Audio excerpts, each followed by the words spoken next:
A remote stretch of river in northern Australia's Kakadu region had remained largely unchanged for thousands of years when Mark Hamilton and Sophie Lane arrived in March 2018.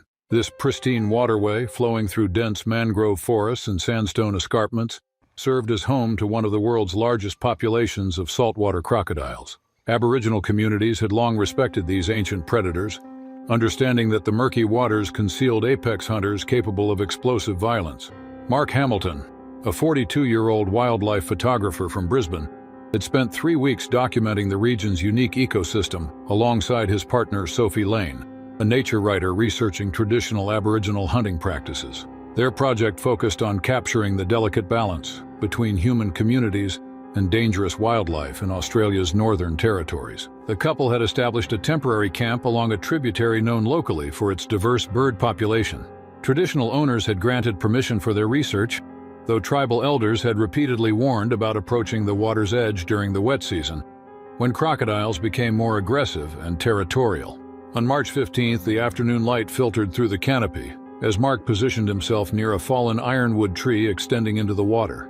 A rare jabiru stork had been fishing in the shallows for nearly an hour, presenting an opportunity for the type of behavioral photography that would enhance their documentary project. Sophie remained approximately 20 meters upstream, taking notes on the river's seasonal water levels and their impact on local wildlife patterns. Mark waded knee-deep into the river, his waterproof camera equipment secured in a floating case. The water temperature felt comfortable against his legs, and the gentle current suggested minimal crocodile activity in the immediate area. He had photographed saltwater crocodiles before, though always from boats or elevated positions, and understood their preference for deeper channels during daylight hours. The jabiru continued its methodical hunting, stabbing at small fish with surgical precision. Mark adjusted his telephoto lens, capturing the bird's reflection in the still water, while maintaining his position near the submerged log. Sophie later reported that she noticed ripples moving against the current approximately 50 meters downstream, but assumed they originated from a submerged branch or debris. The attack occurred without warning at 4:27 that afternoon. A massive saltwater crocodile, later estimated at over 6 meters in length, exploded from the river bottom with devastating force. The predator's jaws clamped around Mark's torso just below his ribcage, its teeth penetrating his wetsuit and puncturing vital organs. The crocodile's momentum lifted Mark completely from the water before dragging him beneath the surface. Sophie witnessed the initial strike from her upstream position and immediately began screaming Mark's name while splashing toward the attack site. The crocodile performed its characteristic death roll, spinning Mark's body underwater while maintaining its crushing grip. Blood rose to the surface in dark clouds, staining the previously clear water a deep crimson. Sophie reached the attack location within seconds but found only disturbed water and Mark's floating camera equipment. She continued calling his name while striking the surface with a broken branch, hoping to locate him or drive away the predator. The crocodile had disappeared completely, taking Mark with it into the river's deeper channels where visibility dropped to zero. Emergency protocols required Sophie to maintain her position and radio for assistance rather than entering the water herself. She activated their satellite emergency beacon while continuing to search the surface for any sign of Mark's reappearance. Local rangers had warned that saltwater crocodiles often dragged prey to underwater layers, where victims could remain trapped for extended periods. The first rescue helicopter arrived 45 minutes after Sophie's distress call, followed by a specialized crocodile removal team equipped with underwater sonar equipment. Search teams located Mark's body approximately 200 meters downstream, wedged beneath a submerged log in water, too deep for recovery without professional equipment. Recovery operations continued for 3 hours before divers successfully retrieved Mark's remains. The saltwater crocodile responsible for the attack was never located, though rangers suspected it measured between 6 and 7 meters, based on jaw impressions found on Mark's body. Post-mortem examination revealed that Mark had died from massive trauma to his chest cavity, with the crocodile's initial bite crushing several ribs and puncturing both lungs. Sophie remained in the area for 2 additional days, cooperating with wildlife authorities investigating the incident. She provided detailed accounts of the attack sequence, helping researchers understand the behavioral patterns that led to the encounter. The investigation concluded that Mark had inadvertently positioned himself near a submerged crocodile territory during peak hunting hours. The incident highlighted the extreme danger posed by saltwater crocodiles in their natural habitat, particularly during Australia's wet season when territorial behavior intensifies. Wildlife authorities use the case to reinforce safety protocols for researchers working in crocodile-inhabited waters, emphasizing the importance of maintaining distance from riverbanks during daylight hours.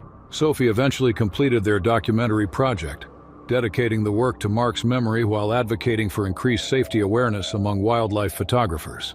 The experience fundamentally changed her approach to nature photography, serving as a permanent reminder that even experienced professionals remain vulnerable to the explosive power and stealth capabilities of apex predators in remote wilderness areas. For decades, the waters around Seal Island near Gansby had drawn wealthy tourists, and on June 8, 2016, Thomas Sterling joined them by chartering a private yacht excursion.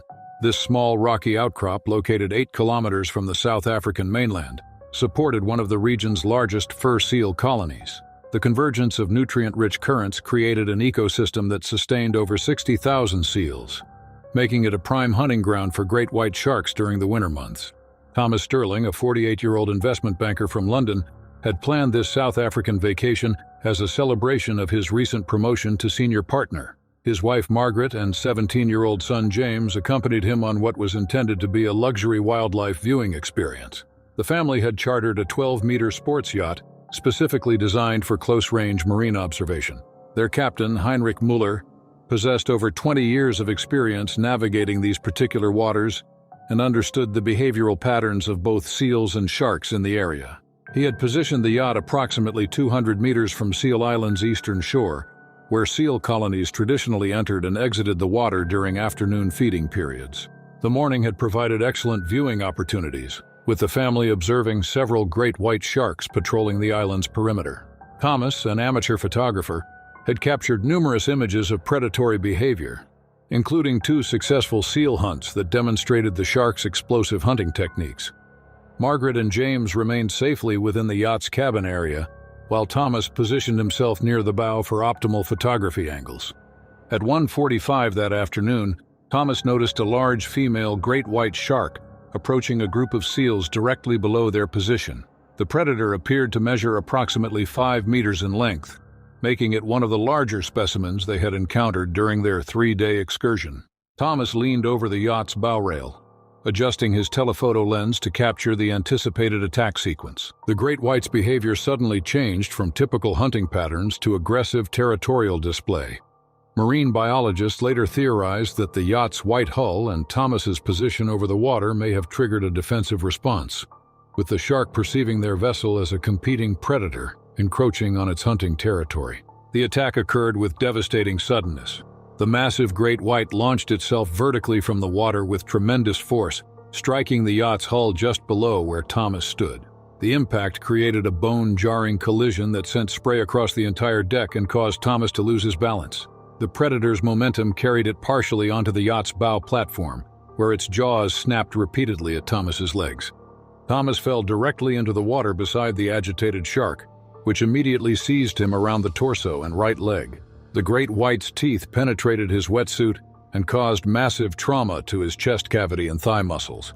Margaret and James witnessed the attack from the cabin area and began screaming for Captain Muller's assistance, while the shark thrashed violently in the bloodied water.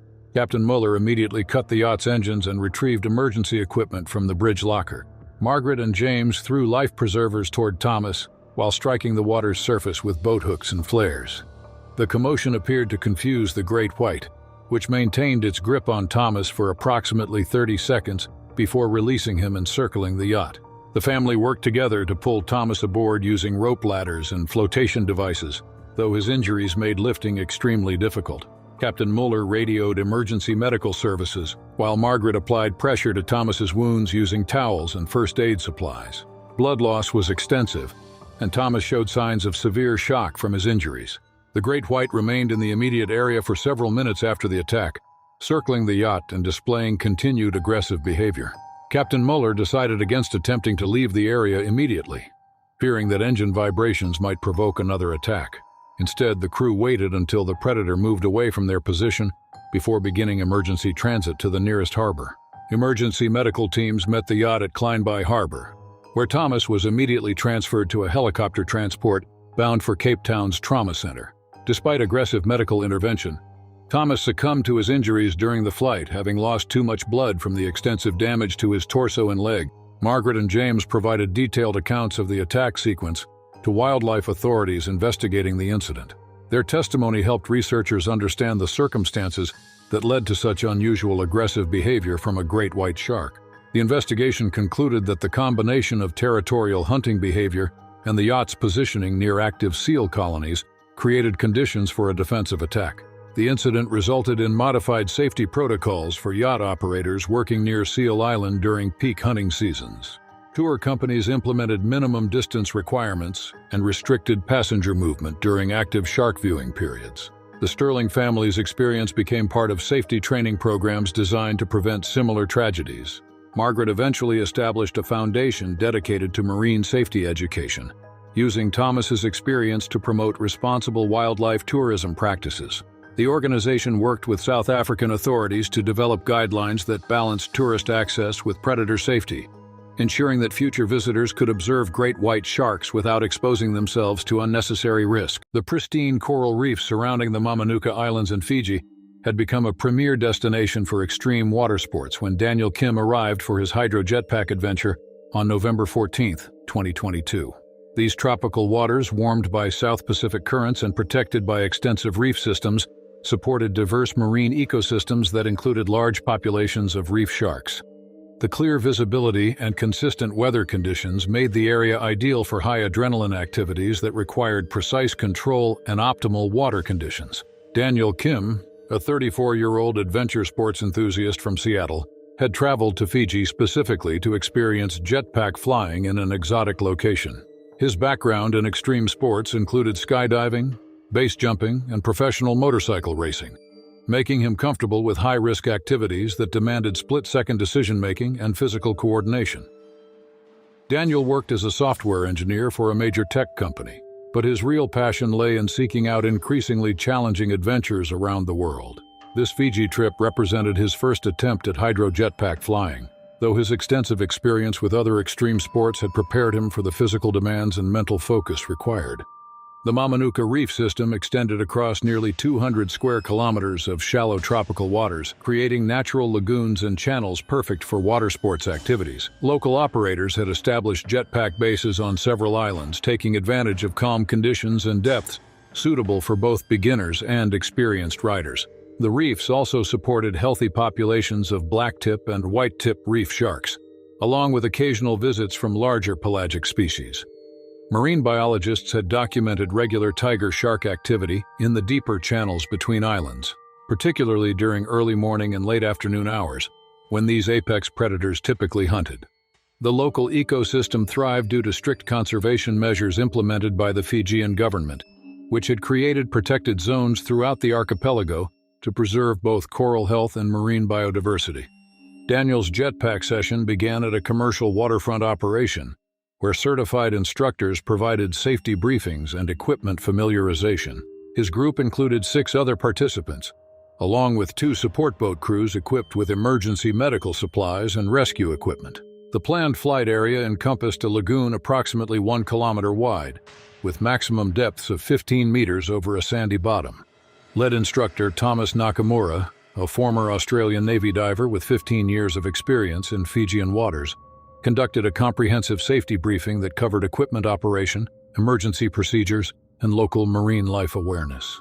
The briefing included specific information about shark species commonly encountered in the area, though the instructor's emphasis focused primarily on the smaller reef sharks that occasionally showed curiosity about jetpack operations. Weather conditions that morning were optimal for jetpack activities, with light winds, calm seas, and visibility exceeding 30 meters underwater. The water temperature held steady at 28 degrees Celsius, comfortable for extended sessions even with minimal wetsuit protection. Tidal conditions were approaching slack water, reducing current flow that could complicate jetpack control for inexperienced operators. The hydro jetpack system used high-pressure water propulsion to achieve heights up to 10 meters above the surface, allowing riders to perform aerial maneuvers while tethered to a floating platform. Daniel quickly mastered the basic control systems and progressed to advanced techniques, including forward flips and diving entries that brought him close to the water's surface. His natural athletic ability and fearless approach to new challenges impressed the instructors, who gradually allowed him greater freedom to explore the operational area. Fellow participant Sarah Mitchell, a marine biology student from New Zealand, observed Daniel's rapid progression with admiration, noting his smooth transitions between aerial and underwater phases that characterized advanced jetpack technique. The floating platform supporting the jetpack system was anchored over a section of reef that local guides considered among the most spectacular in the island chain. Coral formations rose from depths of 12 meters to within 3 meters of the surface, creating underwater gardens that attracted diverse fish populations. Schools of yellow snappers, parrotfish, and angelfish moved through the coral structures in constantly shifting patterns that created a living kaleidoscope beneath the jetpack operations. Local fishing vessels had operated in the area earlier that morning, following traditional routes used by Fijian fishermen for generations. Captain Ratu Meli and his crew had been targeting tuna and mahi-mahi in the deeper channels, cleaning their catch directly over the side of their boat as was customary. The fish blood and scraps had created a scent trail that extended several kilometers through the water column, attracting various marine predators, including the massive tiger shark that would soon encounter Daniel. Support boat operator Jake Thompson had noticed increased seabird activity around the platform during the morning sessions, with frigate birds and tropic birds diving more frequently than usual. This heightened avian feeding behavior often indicated the presence of baitfish schools being driven to the surface by larger predators, though the connection between bird activity and potential shark presence was not immediately recognized by the jetpack operation crew. Marine biologist Dr. Elena Vasquez, who had been conducting research in the Mamanuca region for over a decade, later explained that tiger sharks frequently followed fishing vessel routes, taking advantage of the readily available food sources created by commercial and subsistence fishing operations. These apex predators possessed incredible sensory capabilities, detecting blood and fish oils in the water from distances exceeding several kilometers under favorable current conditions. The water conditions that day had created what Dr. Vasquez described as optimal hunting circumstances for large sharks. Light currents allowed scent trails to remain concentrated rather than dispersing quickly, while the clear visibility enabled visual hunting techniques that complemented the shark's chemical detection abilities. Tiger sharks, unlike many other species, showed remarkable adaptability in their hunting strategies, combining opportunistic feeding with active predation depending on available prey sources. During his third flight session, Daniel positioned himself above a coral outcropping where tropical fish congregated in large schools. The colorful reef fish and clear water created ideal conditions for photography, and support crew members captured his aerial maneuvers from multiple angles. His confidence had grown considerably throughout the morning, and he began attempting increasingly complex maneuvers that brought him closer to the water surface between aerial phases. The jetpack's water propulsion system created a significant surface disturbance, though previous sessions had not attracted unusual marine life attention. What neither Daniel nor the support crew realized was that a large female tiger shark had been patrolling the deeper waters beyond the reef edge, following scent trails left by fishing activities from earlier that morning. The tiger shark had likely been in the area for several hours, methodically investigating various scent sources while maintaining a patrol pattern along the reef's outer edge. Tiger sharks were known for their methodical hunting approach, often spending extended periods assessing potential opportunities before committing to aggressive action. The combination of fishing vessel activity, concentrated baitfish schools, and the unusual surface disturbance created by jetpack operations had created what marine behaviorists would later describe as a perfect storm of predatory stimuli. The tiger shark attack occurred during Daniel's attempt at a complex diving maneuver that brought him within 2 meters of the reef surface. A large female tiger shark, estimated at over 4 meters in length, had been hunting in the area when the jetpack's water disturbance and Daniel's rapid movements triggered an aggressive response. Tiger sharks, unlike reef species, showed little fear of surface activity and often investigated unusual phenomena with direct physical contact. The massive predator launched itself upward with explosive force, its jaws clamping onto Daniel's right leg just below the knee. The impact separated him from his jetpack controls, sending both rider and equipment crashing into the shallow water above the reef. The tiger shark's momentum carried them both several meters before the predator began its characteristic thrashing behavior designed to disorient prey. Daniel later described the sensation as being caught in a hydraulic press, with the shark's teeth penetrating his wetsuit and crushing muscle tissue around his calf and shin. Panic and adrenaline allowed him to strike the predator repeatedly in the eye and gill areas while attempting to reach his jetpack's emergency release system. Support crew members Jake Thompson and Maria Santos immediately responded from their nearby jet skis, creating noise and surface disturbance designed to discourage the shark's continued attack. They positioned their watercraft between Daniel and the tiger shark while deploying emergency flotation devices and first aid equipment. The tiger shark maintained its grip for approximately 40 seconds before releasing Daniel and circling the area with continued interest. Daniel managed to activate his jetpack's flotation system, keeping him at the surface while the support crew evaluated his injuries and the shark's behavior. Blood from his leg wound appeared to further stimulate the predator's interest, requiring active deterrent measures from the rescue team. Jake and Maria successfully extracted Daniel from the water, using specialized rescue equipment designed for water sports emergencies. The tiger shark remained in the immediate area throughout the rescue operation, displaying the persistent behavior characteristic of the species when investigating potential food sources. Support boats maintained protective positions around the rescue site until medical evacuation could be completed. Emergency medical teams transported Daniel to a trauma center, where surgeons addressed deep lacerations to his right leg, damaged tendons, and a hairline fracture to his fibula. The tiger shark's bite had created extensive soft tissue damage, though no major arteries were severed. Recovery required multiple operations to restore function to his leg muscles and repair tendon damage. The incident prompted reviews of safety protocols for jetpack operations in reef environments known to support large shark populations. Equipment manufacturers modified emergency procedures to include rapid flotation systems and improved communication between riders and support teams. Tour operators implemented shark awareness training and established protocols for suspending activities when large predators were observed in operational areas. Daniel's experience became part of risk assessment procedures for extreme water sports in tropical locations. His recovery took nearly 8 months, during which he worked with marine biologists to better understand tiger shark behavior and the factors that contributed to his encounter. The research helped establish guidelines for water sports activities in predator-rich environments. Despite his injuries, Daniel eventually returned to adventure sports, though he avoided water-based activities in areas with known large shark populations. His experience reinforced the importance of understanding local marine ecosystems and respecting the unpredictable nature of apex predators in their natural habitat. December 14, 2024, Lucas Perrin, 28, an experienced wildlife photographer with a fascination for marine life, and his longtime friend, Marc Dubois, 29, a professional diving instructor with a calm and methodical approach to the sea, set out from a small harbor on Réunion Island, eager to document green sea turtles in their natural habitat. The morning air was humid and salty, carrying the sharp scent of ocean and algae. At the same time, the calm waters reflected the rising sun in a shimmering sheet, promising a serene day perfect for observing the elusive creatures they sought. Both men had kayaked these waters many times, familiar with the currents, tides, and the behavior of local wildlife. They carried lightweight cameras and snorkeling gear in waterproof containers, confident that the day would pass without incident.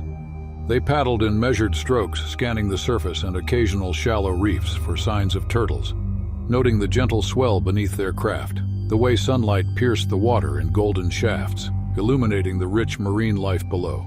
Fish darted among corals, the occasional shadow passing overhead, prompting a momentary pause as Lucas raised his camera, eager to capture every detail.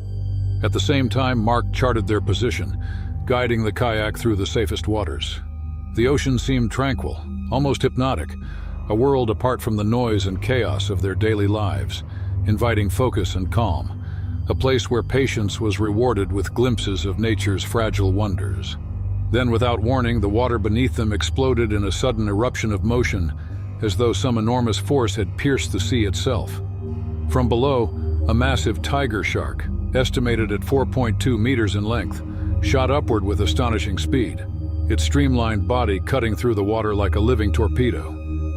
The kayak lurched violently, tipping sharply to one side as the predator collided with the underside, and both men were thrown into the churning water with a force that left their limbs flailing and hearts pounding with immediate terror. Salt water filled their mouths and eyes, stinging as they surfaced gasping, adrenaline spiking in waves that made their muscles twitch uncontrollably with both fear and exertion. The shark circled them immediately, its massive head cutting arcs beneath the surface, eyes cold and unblinking, nostrils flaring as it assessed the intruders. Mark tried to maintain composure, kicking toward the overturned kayak to retrieve whatever they could, but the creature's curiosity, and likely hunger, kept it within striking distance.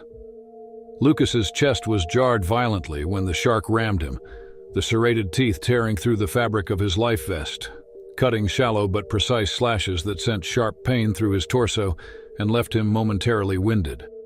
Water surged around them as the predator circled back, the surface erupting with froth as it lunged again, brushing against the tips of the kayak and testing their resolve with every pass. The two men kicked frantically, desperate to gain distance, scanning the water for anything that could offer support or protection. Floating debris from a nearby wreck bobbed in the current, and they paddled toward it with trembling hands, striking the shark with improvised blows from their paddles whenever it came too close.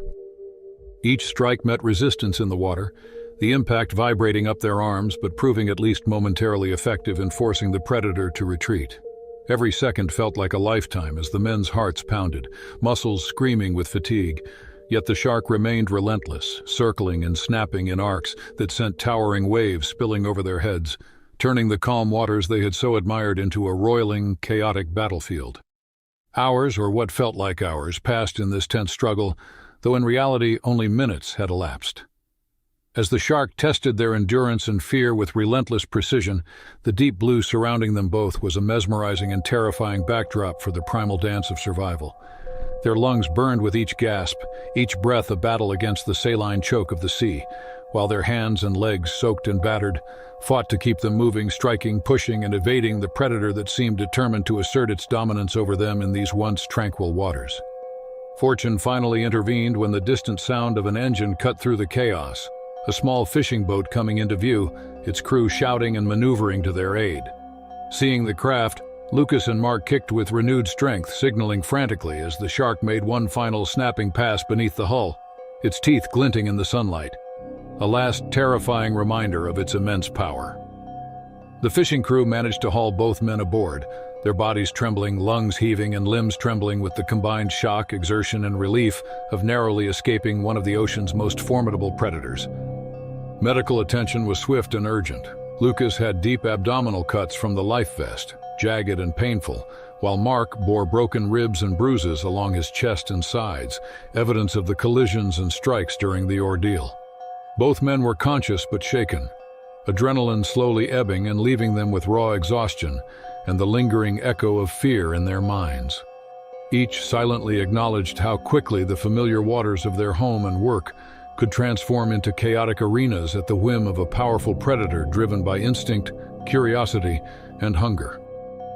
Even as they were treated and stabilized, the events replayed in their minds: the sudden explosive violence of the shark's approach, the terrifying ease with which the enormous predator overturned their kayak, the grinding teeth cutting through life-saving equipment, the relentless circling and snapping that forced them to fight for every inch of safety. Every detail remained vivid, each flash of dorsal fin, every ripple of disturbed water imprinting itself on their memory in a way that would persist long after their bodies had healed. By the time they returned to the shore, the sun had lowered in the sky, casting elongated shadows over the reef and harbor, painting the scene with a deceptive calm that masked the terror they had endured just hours earlier. Both men, bloodied and exhausted, stepped onto solid ground with hearts still racing, aware that their survival had been the result of a combination of skill, quick thinking, and sheer luck. The encounter left them with a deep respect for the unpredictable nature of tiger sharks, creatures capable of transforming even the most placid waters into perilous arenas, and a lasting reminder that in the vast, powerful ocean, the line between awe and peril is often as thin as a flick of a fin. On January 12, 2025, 8 tourists from Canada and Europe arrived at the hotel strip of Cancun, Mexico, excitement radiating as they prepared for a banana boat excursion that promised sun-soaked thrills across the turquoise Caribbean. Among them were Liam and Sophie Reynolds, a young couple from Toronto; Alex Muller, a 24-year-old German traveler seeking adventure; Clara Dubois, a 27-year-old from Paris who had never tried such a ride; and 4 others, their laughter filling the air as the crew explained the safety procedures. Life vests were fastened snugly, the inflatable banana boat secured to the motorized tow vessel, ready to skim across the waves. The morning sun glinted on the water, the surface sparkling deceptively, hiding the currents and unseen life beneath that carried both beauty and danger.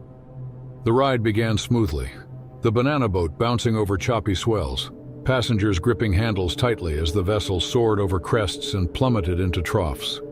Wind whipped through hair, salt stung faces, and laughter mingled with adrenaline as the crew pushed the boat faster, each wave a playful challenge. Lucas, the guide, maintained focus, confident that proximity to the shore and safety procedures made the excursion low risk. However, the Caribbean waters were home to large predators that could appear without warning. Then in an instant, chaos erupted. As the tow vessel executed a sharp turn, the nylon rope connecting the banana boat snapped, sending the passengers tumbling into the water roughly 150 meters from shore. Initial shock left limbs flailing, laughter dissolving into panic as everyone struggled to stay afloat. Saltwater burned eyes and mouths, and the current tugged unpredictably at bodies, separating the tourists and leaving each isolated and vulnerable.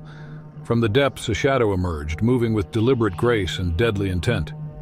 A 3-meter bull shark, drawn by the splashing and scent of minor injuries from the fall, surged toward the nearest swimmer. Its first attack was swift and merciless. It clamped onto Alex Muller's legs, serrated teeth cutting through fabric and flesh, dragging him beneath the surface in a twisting, violent motion that sent shockwaves of terror through the remaining tourists. Clara flailed and screamed, water churning around her.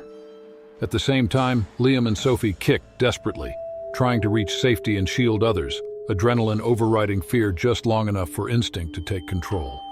The predator circled back immediately, striking again and clamping onto another tourist's thigh, the force throwing him backward in the waves, ribs jarring painfully as terror consumed him.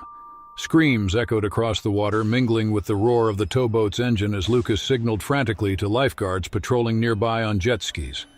Accelerating toward the scene, the rescuers struck the water. They maneuvered aggressively, attempting to divert the shark's attention. But every pass of the predator churned the water into white froth, blood spreading in dark clouds around the struggling group. 2 lifeguards reached the most severely injured, hauling Alex and the man bitten in the thigh onto jet skis, racing toward shore while striking the water to deter the shark. Alex's leg was critically damaged, blood streaming freely while the second man clutched his thigh, pain and shock overtaking him. The other passengers, exhausted and trembling, clung to floating debris, hearts hammering, aware that survival had hung on a delicate balance of instinct, timing, and sheer luck. By the time all survivors were safely ashore, the playful excursion had been transformed into a grim tableau. Sand was streaked with blood, life vests lay scattered, and the air was heavy with shock, disbelief, and the fading hum of adrenaline. Paramedics stabilized injuries, cleaned wounds, and offered blankets to shivering, traumatized tourists. At the same time, their minds replayed every horrifying second. The snap of the tow rope, the violent tumble into the water, the first vicious bite, the circling predator, and the desperate struggle to reach safety with only jet skis, paddles, and instinct as allies. Even as authorities debriefed the group, the scene lingered vividly in their memory. The turquoise water transformed into a battlefield of primal fear. Each shadow now a potential threat, each splash a signal of danger, every detail etched into their minds with unforgiving clarity. What had begun as a playful, high-speed adventure became a confrontation with a creature perfectly adapted to dominance in its environment. A living reminder that the ocean, for all its beauty, could turn from leisure to life-or-death terror in seconds. For the 8 tourists, the day's events left an indelible mark, teaching the harsh lesson that even shallow, sun-drenched waters could hide immense power, and that the line between thrill and peril in the open sea is narrower than anyone can anticipate. The Caribbean, once a playground of sun and waves, had become a vivid testament to the unpredictability of nature and the fragile margin on which On June 21, 2025, Eric van Dalen, 41, a Dutch tourist with years of diving experience and a keen interest in marine wildlife, descended into the cool blue waters off Gansbaai, South Africa, eager to freedive among the kelp forests and rocky reefs that stretched along the coastline. Known internationally as a hotspot for great white sharks, the area had drawn divers for decades, both for its rich marine life and the thrill of venturing into waters where apex predators ruled unseen beneath the waves. Eric had joined 3 friends on the morning dive, all seasoned enthusiasts who were confident in their skills and buoyed by the relatively calm day. with mild water temperatures and decent visibility for the season. They carried minimal gear, a wetsuit, weight belt, and camera, intending a leisurely exploration rather than a deep or prolonged descent, hoping to capture images of fish, rays, and the occasional curious seal as they moved silently through the swaying kelp. The initial dive proceeded as expected, with Eric gliding gracefully beneath the surface, camera in hand, adjusting fin strokes and breathing to maintain a slow, deliberate pace that allowed the water to envelope him in near silence. The only sounds the occasional rasp of exhaled bubbles and the distant call of seabirds from above. His friends followed at a safe distance, noting the sunlight streaming through the water and illuminating the undulating strands of kelp, painting a mesmerizing, almost hypnotic tableau across the sandy seabed. For nearly an hour, the dive remained tranquil, each moment steeped in concentration and calm, until an unseen presence shifted the current of events in an instant, turning serenity into sudden, irreversible chaos. When his friends surfaced, Eric was gone. At first, they thought he had simply ascended ahead or drifted slightly, but the buoy he had tied to himself bobbed lifelessly, and the camera floated nearby, lens glinting in the morning sun. Panic set in immediately, and they called for assistance from the dive boat, alerting the crew to the potential loss of a diver. A frantic search ensued, divers and crew scanning the area systematically, dragging fins and peering beneath the kelp canopy, but the water betrayed no clues. Minutes stretched to hours, with tension mounting as each sweep of the area yielded nothing more than drifting kelp and small fish. The silence between the searchers was almost oppressive in its intensity. Near the kelp line, about 20 meters from the surface entry point, the searchers discovered torn remnants of a weight belt, and further along, a shredded fin, fabric, and rubber, all jaggedly torn, lying in the gentle sway of the current. The signs were subtle but unmistakable, suggesting a sudden, violent encounter that left the diver incapacitated almost instantly. Divers spoke in hushed tones, exchanging glances heavy with disbelief and fear, as they recognized the telltale patterns of predatory activity in waters known for their great white sharks. Local authorities joined the search, deploying sonar and small submersibles, but as hours turned into a full day, hope began to diminish. By the second day, Eric's body remained elusive, swallowed by the vast, opaque blue that cloaked the coastline and the creatures that roamed it unseen. The grim breakthrough came unexpectedly. A 4.9-meter great white, captured for a routine tagging program in the same area, was brought aboard for examination. Marine biologists performed a careful dissection, documenting every detail of the shark's diet and physical condition. Inside the stomach, they found fragments of a wetsuit, a dive computer, and human tissue, which was later confirmed through forensic analysis to belong to Eric Van Dalen. The findings painted a chilling picture. The diver had been ambushed near the surface, likely bitten once and dragged under with such speed and efficiency that his companions had no chance to intervene, leaving the ocean around him deceptively calm as the predator executed its attack. Locals and diving guides, long accustomed to sightings of great whites in Gansbai, reacted with a mixture of horror and solemn respect. Even in a relatively shallow zone considered safe for recreational free diving, the event demonstrated the unpredictability and decisiveness of these apex predators. Experienced divers spoke of the stealth with which great whites could approach, striking without warning, and how easily even a well-prepared individual could be overwhelmed in seconds. The incident reminded them that proximity to land, familiarity with currents, or adherence to common safety measures did not guarantee protection from a creature built for power, speed, and precision. For Eric's friends, the loss was immediate and devastating. They had witnessed the preparation, the excitement, and the quiet exhilaration of exploring familiar waters, only to face the incomprehensible absence of a companion, their memories of laughter and shared adventure replaced by horror and grief.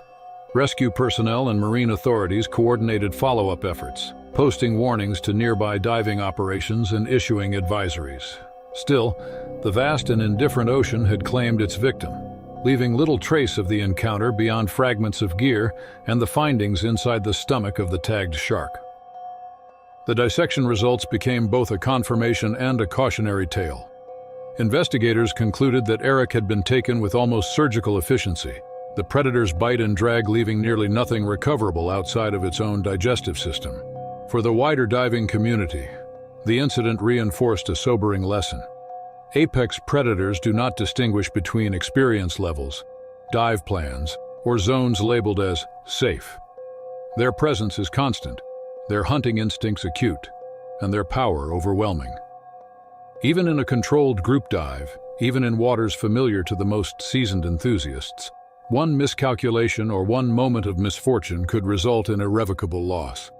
In the days following the discovery, discussions among local operators and visiting divers emphasized the importance of vigilance, the necessity of safety equipment, and the respect due to creatures that ruled the underwater realm. Eric's disappearance and the subsequent confirmation of his death served as a stark reminder of the gulf between human confidence and the unpredictable force of nature. The great white shark's silent and decisive strike, leaving a permanent mark on the community and underscoring the sobering reality that, beneath the tranquil surface, the ocean could harbor lethal danger in a heartbeat. On July 3, 2025, Marc LeBlanc, a 38-year-old father, set out for an early surf near a sandbar off Reunion Island. Marc had grown up in the region, and the sea was a central part of his life. He had been surfing since he was a teenager, developing both skill and respect for the powerful waters around the island. Over the years, he became known among his friends as a steady and cautious surfer, someone who enjoyed the freedom of the ocean while always mindful of its risks. Alongside him that morning was his 10-year-old son, Julian. Marc often shared his love of the waves with his child, teaching him how to balance on the board, how to read the rhythm of the surf, and how to stay calm even in rough conditions. Surfing was not just a sport for them, but a way of bonding, a father passing on his passion to his son. The day was calm and bright, with clear skies and gentle waves lapping at the shore. The peaceful scene made the danger that lurked beneath the surface all the more unexpected. As the two paddled side by side, Marc encouraged Julian to catch a smaller wave near him. The boy balanced carefully on his board, his young body leaning forward with determination. Marc watched with pride, smiling as his son managed to ride the swell for a few seconds before dropping back into the water. The moment felt simple and joyful, a quiet memory in the making. But beneath the calm, danger was approaching. Without warning, the water below erupted. A massive tiger shark surged upward with explosive force, its bulk breaking the surface as its jaws clamped viciously onto Marc's leg. Pain tore through his body as he cried out, his surfboard jolting beneath him. Blood spread instantly in the water, a red cloud around the predator's thrashing body. Julian froze on his board only feet away, his eyes wide in shock. He could do nothing as the predator pulled his father beneath the surface, twisting and tearing with each violent thrash.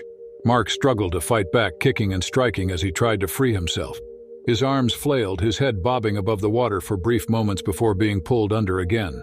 The power of the shark was overwhelming, each movement creating turbulence that made it harder for Marc to resist. Nearby surfers heard the commotion and rushed toward the scene, paddling with desperate speed. They shouted and slapped their boards against the surface, trying to scare the predator away. One surfer tried to push closer, using his board to create noise and splashes, but the shark refused to release its grip. With a powerful twist, it dragged Marc into deeper water, his body slipping farther from reach. The sea, once calm and welcoming, had turned into a scene of horror. Julian clung to his board, paralyzed by fear, watching as his father disappeared into the turmoil of blood and foam. Other surfers pressed forward, frantic to help, while the predator's shadow cut through the water below them. The surfers pressed forward with urgency, their boards slicing across the water as they tried to reach Marc. Foam and red swirls marked the struggle as the shark pulled him farther from the sandbar.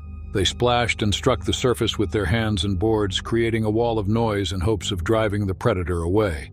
For brief moments, Marc's body surfaced, limp and drifting, before the shark released its grip and disappeared into the darker depths beyond the reef. Several surfers managed to grab hold of him and hauled him onto one of the boards. His body was heavy, unresponsive, and torn from the violent assault. Together, they pushed toward the shore, their arms burning with effort as they fought against the rolling waves. Julian paddled slowly behind them, his small hands clutching the board with trembling strength, his face pale as he watched the scene unfold. When they reached the shallows, more people rushed in to help. Marc was carried onto the sand, his body surrounded by rescuers who immediately began first aid. They pressed towels and shirts against the worst of the wounds, but the damage was catastrophic. Blood seeped through every layer, staining the sand in dark, streaky patterns. The sound of sirens soon approached as emergency crews arrived, pulling medical bags and stretchers from their vehicles. Paramedics worked quickly, but it was clear that Marc had suffered massive injuries. Despite their efforts, he showed no signs of response. The attempt to revive him continued on the beach with lifeguards assisting, but the injuries were too severe. After several minutes of desperate action, the fight to save him came to a quiet end. The atmosphere along the shore shifted instantly. Surfers, tourists, and locals who had gathered to watch stood in silence, some with their hands pressed to their mouths, others turning away with tears in their eyes. Julian sat beside one of the lifeguards, still clinging to his board, his small body shaking as he struggled to process what had just happened. He was not physically harmed, but the weight of what he had witnessed left an unshakable mark. News of the tragedy spread quickly through the community and across the island.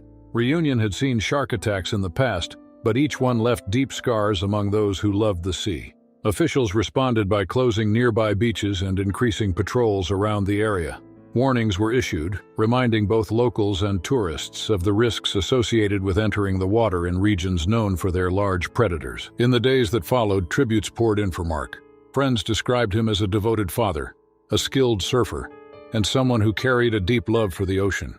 His story became a grim reminder of the dangers that lurk in even familiar waters. For Julian, the memory of that morning would remain forever, a moment when joy turned into horror in a matter of seconds. The ocean, which had given them so many shared experiences, had also delivered its most unforgiving truth. On March 3, 2025, the Thompson family spent a holiday at a quiet stretch of coastline in Western Australia. The parents had chosen the location for its beauty and peaceful atmosphere, hoping to give their daughters a chance to escape the city's noise.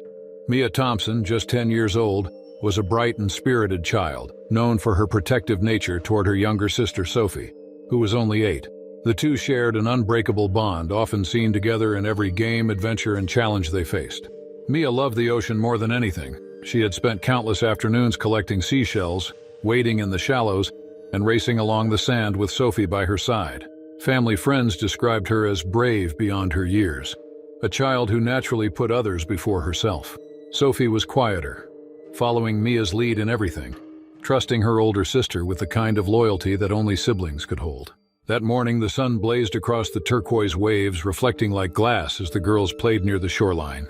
Their parents watched from further up the beach, while a lifeguard stationed nearby scanned the calm horizon. The sea appeared harmless, with gentle swells rolling lazily toward the sand. The sisters splashed and laughed, moving slightly farther out, their feet sinking into the cool sand beneath the water. What no one could see from shore was the shadow gliding silently beyond the breakers. A massive great white shark, drawn close to land, moved steadily through the shallows. Known as apex predators in Australian waters, these sharks were capable of explosive bursts of speed, their power unmatched. The predator's dorsal fin cut through the water for only a moment before dipping back beneath the waves, invisible to the children at play. As Sophie crouched low to scoop a handful of shells from the sand, the shark surged forward. Its massive body erupted from below, sending a spray of water high into the air. The sudden movement turned play into terror in an instant. The predator's jaws opened wide, aiming straight for Sophie. Mia reacted without hesitation. Instinct overcame fear as she threw herself in front of her younger sister, shoving Sophie toward the safety of the beach. The great white's jaws clamped down on Mia's leg and torso with brutal force, the impact dragging her beneath the surface. Blood spread quickly, staining the turquoise water a deep red as the predator thrashed violently. Sophie screamed, frozen in horror as the waves around her churned with foam and crimson streaks. The sight of her sister's small body caught in the grip of the shark was something she could not understand, her young mind struggling to grasp the chaos. From the sand, the lifeguard sprinted into the surf, his flotation device in hand, racing against time as the predator dragged Mia further out. The lifeguard reached Sophie first, sweeping her into his arms and securing her with the flotation device. She clung tightly, trembling and sobbing as the surf tossed them back toward the sand. Behind them, the shark continued to thrash with Mia in its jaws, the water exploding with violent bursts of foam and spray. Every second was a battle between life and death, and the predator's strength was overwhelming. Several beachgoers ran into the shallows, waving and splashing to create noise in hopes of distracting the animal. Their efforts made the shark pause for a brief moment, but the damage had already been done. The predator turned once more, then disappeared into deeper water, leaving Mia floating motionless in its wake. Her small frame drifted back toward the shallows as rescuers rushed forward to pull her to safety. On the sand, first aid began immediately. Towels and shirts were pressed against her wounds as rescuers worked frantically to stem the bleeding. Her parents fell to their knees beside her, their faces pale with shock as paramedics arrived with medical kits and stretchers. The scene was chaotic yet filled with an eerie silence from those watching. The sound of waves crashing against the shore was broken only by shouted instructions and the hum of emergency vehicles pulling closer. Despite every effort, it became clear that Mia's injuries were too severe. The great white had inflicted catastrophic damage, and her small body could not withstand the trauma. The lifeguard who had fought to reach her lowered his head as the paramedics stopped their attempts, acknowledging the tragic reality of what had just occurred. The beach was shaken. Families who had gathered to enjoy a peaceful day now stood in disbelief, many holding their children close. The once calm water seemed transformed into something dark and menacing, its turquoise beauty overshadowed by the blood that had stained it just minutes earlier. Sophie sat wrapped in a blanket, her wide eyes staring blankly toward the horizon as her mother held her tightly. She had escaped without physical injury, but the image of her sister's final moments would never leave her. News of the tragedy spread rapidly across Western Australia. Officials quickly closed the surrounding beaches, warning swimmers and surfers to stay clear until patrols could assess the risk.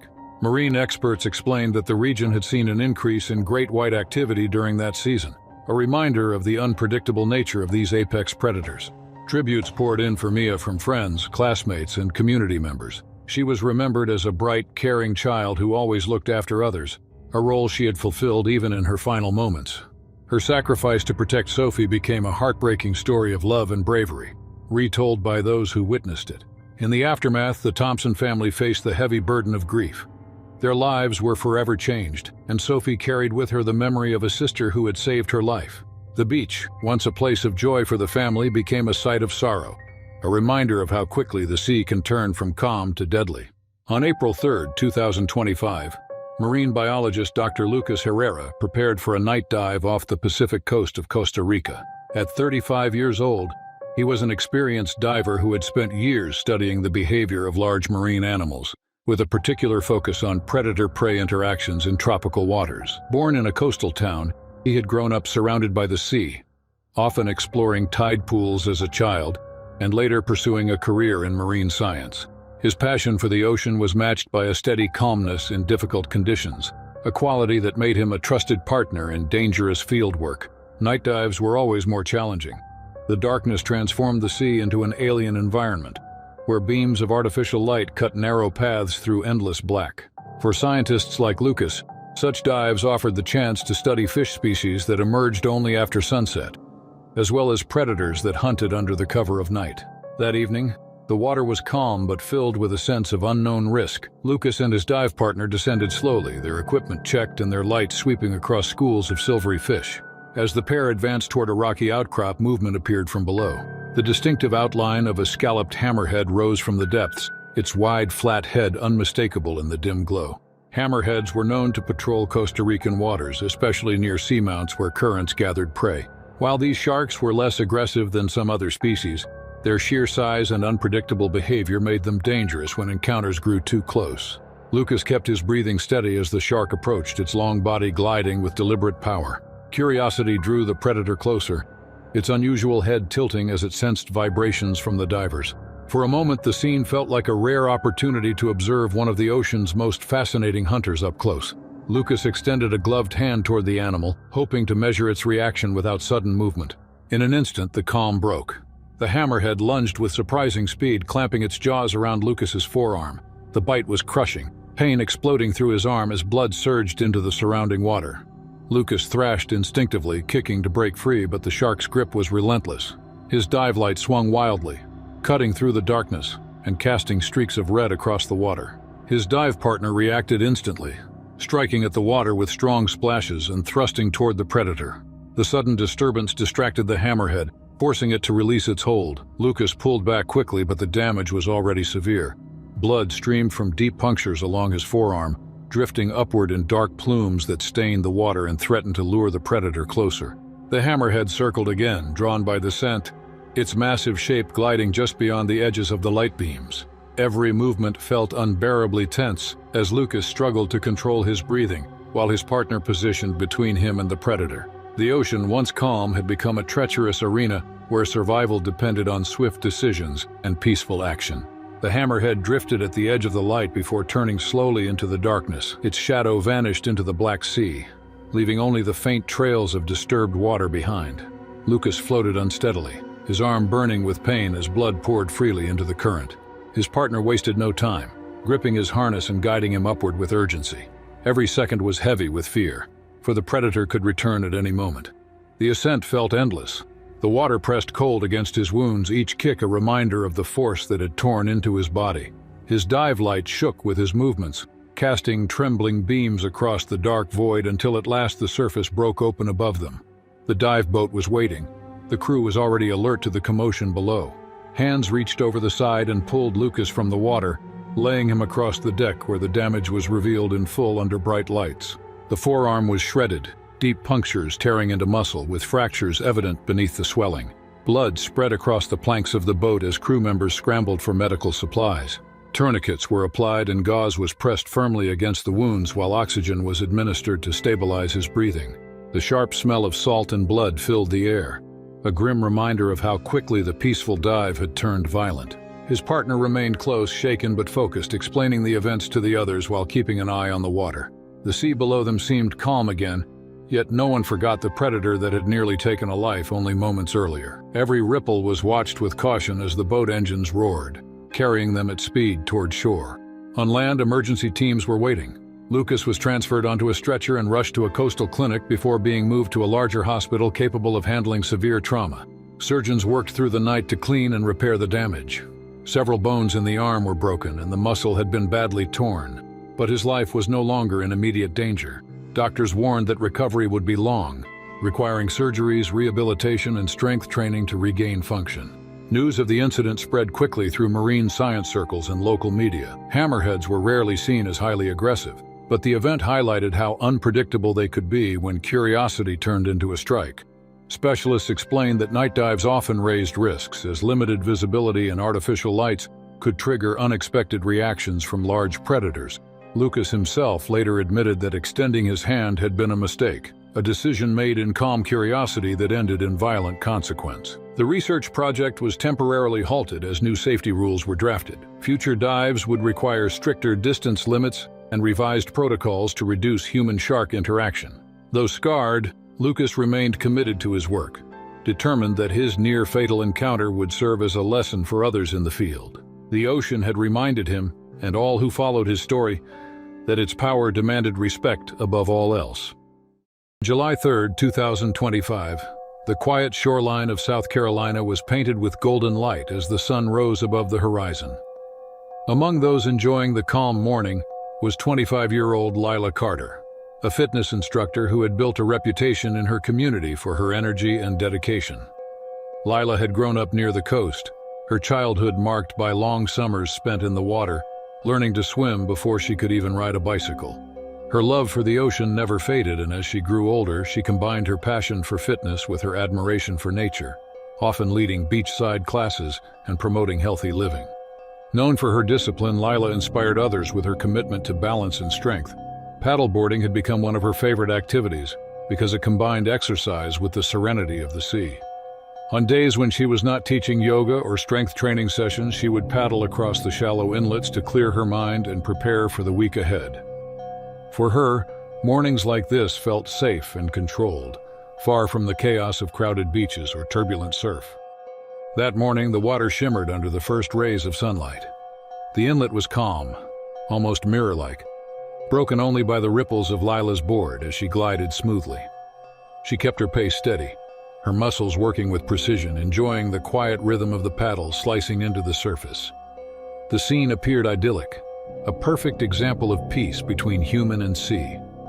But beneath the surface, unseen and silent, danger approached. A black-tip shark, slender yet powerful, had been patrolling the shallow channel. Known for their speed and bursts of aggression, these sharks often feed close to shore, especially in the early hours when smaller fish are active. Lila's movement on the board and the shadows cast by her paddle caught its attention, pulling the predator closer. Without warning, the water broke apart in a sudden burst. The shark lunged upward, clamping its jaws onto her forearm. The force ripped through skin and muscle, tearing clothing as sharp teeth punctured deep. Shock and agony surged through Lila's body as she toppled from the board, splashing into the inlet. Her instincts took over as she thrashed wildly, kicking and twisting to break free. Blood spread rapidly in the shallow water, creating red streaks that swirled around her limbs. The predator, agitated by the sudden movement and the scent, circled with alarming speed. Each second grew heavier as Lila fought to stay afloat, her injured arm weakening with every motion. Nearby friends, also paddleboarding, saw the scene unfold. Their boards shook as they paddled furiously toward her, splashing with their paddles and hurling flotation devices to create distractions. The shark turned sharply, brushing past the boards with its fin, cutting across the water's surface. Lila tried to cling to her board, her legs kicking against the current while her bloodied arm dragged in the water. The predator's movements grew tighter, circling with bursts of speed that sent waves crashing against her board. The shallow inlet that had once felt safe had become a place of terror in a matter of moments as the struggle for survival began. The boards of her friends drew closer as the predator's shadow cut another tight circle beneath the surface. Splashes from paddles and flotation devices filled the air, creating confusion that slowed the shark's advances. Lila, trembling and pale, tried to stay above the waterline as blood continued to trail from her injured arm. Every heartbeat sent new waves of pain coursing through her body, but her will to survive pushed her to cling to her board as firmly as she could. The predator darted once more, bumping the underside of the paddleboard, sending it rocking violently. The impact nearly knocked her loose, but the distraction from nearby splashing diverted its attention. It veered sharply and snapped at the floating equipment thrown into the water, foam and plastic tearing apart in its jaws. These frantic moments gave her companions the opportunity to reach her side. They steadied the unstable board, lifting her slowly until she was sprawled across it, her face drained of color. Together they paddled toward the shore with every ounce of energy left in their arms. The inlet felt longer than ever, each stroke filled with desperation. Behind them, the blacktip continued to patrol, its fin slicing the surface but no longer lunging forward. It circled briefly, as though deciding whether to pursue, before slipping back into deeper water. The relief was fragile, for the danger still felt close as long as the sea surrounded them. By the time they reached the sand, others on the beach had noticed the commotion and rushed to help. Lila was carried carefully from her board, her wetsuit torn and soaked with blood. Deep lacerations lined her forearm, with bone fractures clearly visible beneath the shredded flesh. Makeshift bandages were applied with towels, pressed firmly against the wounds as they waited for emergency responders. The calm morning had turned into a scene of urgency, with cries for help echoing across the shoreline. Paramedics arrived swiftly, loading her onto a stretcher and rushing her to the nearest hospital.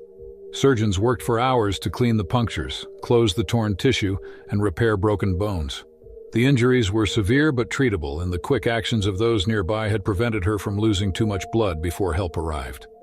Doctors explained that recovery would take months, with rehabilitation needed to restore full strength and mobility in her arm. The story of the incident spread quickly, reaching headlines across the region. Many were shocked that such a dramatic encounter had taken place in a shallow inlet, a place considered safe for casual recreation.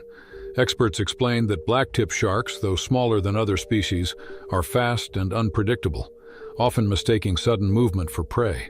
Even calm coastal waters can become dangerous when predators are nearby, especially during early morning hours when they are most active.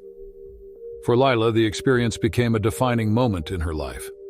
Her passion for fitness and the ocean did not disappear, but her outlook on risk changed forever. The scars on her arm became reminders of survival, and the memory of that morning served as a lasting lesson. She returned to teaching fitness after her recovery, but she approached the sea with new caution, knowing how quickly serenity could turn into a struggle against one of nature's swiftest hunters. The waters off Gansby, South Africa, had earned their reputation as the great white shark capital of the world long before September 17, 2025. This small fishing town, nestled along the Western Cape's rugged coastline, sits at the meeting point of two ocean currents, creating nutrient-rich waters that attract massive seal colonies. Where seals gather, apex predators follow, making these waters a natural theater for some of nature's most dramatic encounters. The research vessel Ocean Explorer bobbed gently in the swells that morning, its crew of 5 preparing for another day of documentary filming. Maya Bennett, a 29-year-old underwater cinematographer from Vancouver, had spent the better part of 2 weeks capturing footage of the region's great white population for a wildlife documentary. Her colleague, Leo Carter, served as camera assistant and had proven invaluable in managing the complex underwater equipment required for their ambitious project. The morning had started with promise. Water visibility extended nearly 30 meters, and the crew had already spotted several juvenile great whites patrolling the area around Dyer Island. The documentary's director, James Morrison, had emphasized the importance of getting close-up footage that would showcase the sharks' natural hunting behavior without sensationalizing their predatory nature. Maya positioned herself near the starboard rail, adjusting her waterproof camera housing while Leo prepared the backup equipment. The boat's captain, a weathered local named Pete Kowalski, maintained the vessel's position using GPS coordinates that had proven productive in previous days. The remaining crew member, marine biologist Dr. Sarah Hendricks, monitored hydrophone readings that tracked shark movements in the surrounding waters. At approximately 11:30 that morning, Maya spotted a large female great white approaching from the south. The shark's distinctive scarred dorsal fin identified her as a specimen they had encountered twice before during their filming period. Maya estimated the predator's length at nearly 5 meters, making her one of the larger individuals they had documented. Maya leaned over the vessel's side, extending her camera rig into the water to capture the shark's approach from below. The female great white had shown curiosity toward their boat on previous encounters, often making close passes before disappearing into the deeper waters beyond the continental shelf. Leo positioned himself beside Maya, ready to adjust lighting equipment and maintain radio contact with the surface support team. The attack occurred with terrifying suddenness. The great white, which had been cruising at a depth of approximately 8 meters, suddenly accelerated upward with explosive force. Marine biologists later theorized that Maya's camera equipment, combined with her positioning over the water, may have triggered the shark's predatory response by resembling a wounded seal. The massive predator's jaws clamped onto Maya's left leg just above the knee as she leaned forward to adjust her camera angle. The impact lifted her partially from the boat's deck, and her screams of shock and pain alerted the entire crew. The shark's momentum carried both predator and victim partially over the rail, with Maya's upper body remaining on deck while her legs dangled in the water. Leo immediately grabbed Maya's arms, attempting to pull her back aboard while the great white maintained its grip. The predator's powerful tail thrashed violently, sending spray across the deck and making it nearly impossible for Leo to maintain his footing. Pete abandoned the helm and rushed to assist, but the shark's weight and strength made lifting Maya extremely difficult. Dr. Hendricks later reported that the initial attack lasted approximately 45 seconds before the great white released Maya's leg. However, the predator did not retreat as expected. Instead, the massive shark circled the vessel once before launching a second attack, this time targeting Leo as he leaned over the rail attempting to assist Maya. The great white's jaws closed around Leo's right forearm, dragging him partially into the water. Pete and Dr. Hendricks grabbed Leo's legs, engaging in a desperate tug-of-war with the predator, while Maya, despite her injuries, managed to crawl toward the boat's emergency equipment locker. Blood from both victims spread across the water's surface, creating a crimson slick that seemed to further agitate the shark. James Morrison, who had been operating a second camera from the bow, began striking the water's surface with a boat hook while shouting instructions to the crew. The commotion and splashing appeared to confuse the great white, which released Leo after approximately 30 seconds and circled the vessel twice more before disappearing into deeper water. The crew immediately implemented their emergency medical protocols. Maya had suffered deep lacerations to her left thigh and calf, with the shark's teeth causing significant muscle damage and a fractured fibula. Leo's injuries included severe puncture wounds to his forearm, damaged tendons, and a fractured radius. Both victims remained conscious throughout the ordeal, though Maya showed signs of shock from blood loss. Pete radioed for help while Dr. Hendricks administered first aid using the boat's medical supplies. The nearest helicopter medical evacuation team was dispatched from Cape Town, with an estimated arrival time of 25 minutes. During this period, the crew maintained pressure on the victims' wounds and monitored their vital signs. Maya and Leo were airlifted to a trauma center in Cape Town, where emergency surgeries addressed their injuries. Both victims survived the encounter, though Maya required multiple operations to repair muscle damage and restore mobility to her leg. Leo underwent reconstructive surgery on his forearm, but eventually regained full use of his hand. The incident marked one of the most well-documented great white attacks in South African waters, providing researchers with valuable data about predatory behavior and human-shark interactions. Maya and Leo both returned to their careers in wildlife filmmaking, though neither worked in marine environments again.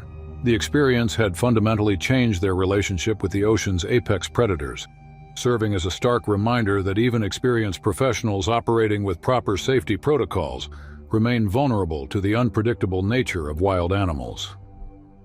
The open waters of the Bahamas stretched endlessly in all directions when Marcus Hale's helicopter encountered severe weather conditions on August 12, 2021. This region of the Atlantic Ocean, located approximately 60 nautical miles northeast of Nassau, represented some of the deepest and most isolated waters in the Caribbean basin. These pelagic zones served as hunting grounds for oceanic white-tip sharks, apex predators known for their bold behavior around shipwreck survivors and their willingness to investigate potential food sources in open water. Marcus Hale, a 38-year-old charter pilot from Miami, had been transporting 2 passengers on a private sightseeing flight when the weather system developed with unexpected intensity. His passengers included Rebecca Torres, a marine insurance adjuster, and David Chen, a businessman returning from a conference in Nassau. The helicopter, a well-maintained Bell 206, had performed flawlessly during hundreds of similar flights across the Caribbean. The storm struck without adequate warning from meteorological services. Wind speeds increased from 15 knots to over 50 knots within minutes, creating conditions that exceeded the helicopter's operational limitations. Marcus attempted to divert to the nearest airport, but rapidly deteriorating visibility and increasing turbulence made navigation extremely challenging. At 2:15 that afternoon, a severe downdraft forced the helicopter into an unrecoverable descent. Marcus executed emergency landing procedures, but the aircraft struck the water's surface at high speed, immediately flooding the cabin and forcing all 3 occupants into the churning sea. The helicopter sank within minutes, leaving the survivors clinging to seat cushions and debris in 12-foot swells. Marcus suffered a dislocated shoulder during the crash impact, while Rebecca sustained a head injury that caused intermittent disorientation. David appeared largely uninjured but had limited swimming experience, making him dependent on flotation devices for survival. The group activated 2 emergency beacons before the helicopter disappeared beneath the surface. The survivors spent their first hour in the water, attempting to gather floating debris and establish a makeshift raft using seat cushions and cargo netting. Marcus knew that rescue teams would require several hours to reach their position, making survival a matter of endurance and avoiding marine predators attracted to the crash site. The oceanic white-tip shark appeared approximately 90 minutes after the crash. Marcus spotted the distinctive white-tipped fins circling their position at a distance of roughly 30 meters. Oceanic white-tips, unlike coastal shark species, showed little fear of humans and often investigated potential food sources with aggressive curiosity. The shark's behavior indicated it was testing their group's vulnerability. The initial approach occurred gradually, with the shark making increasingly closer passes around the survivors.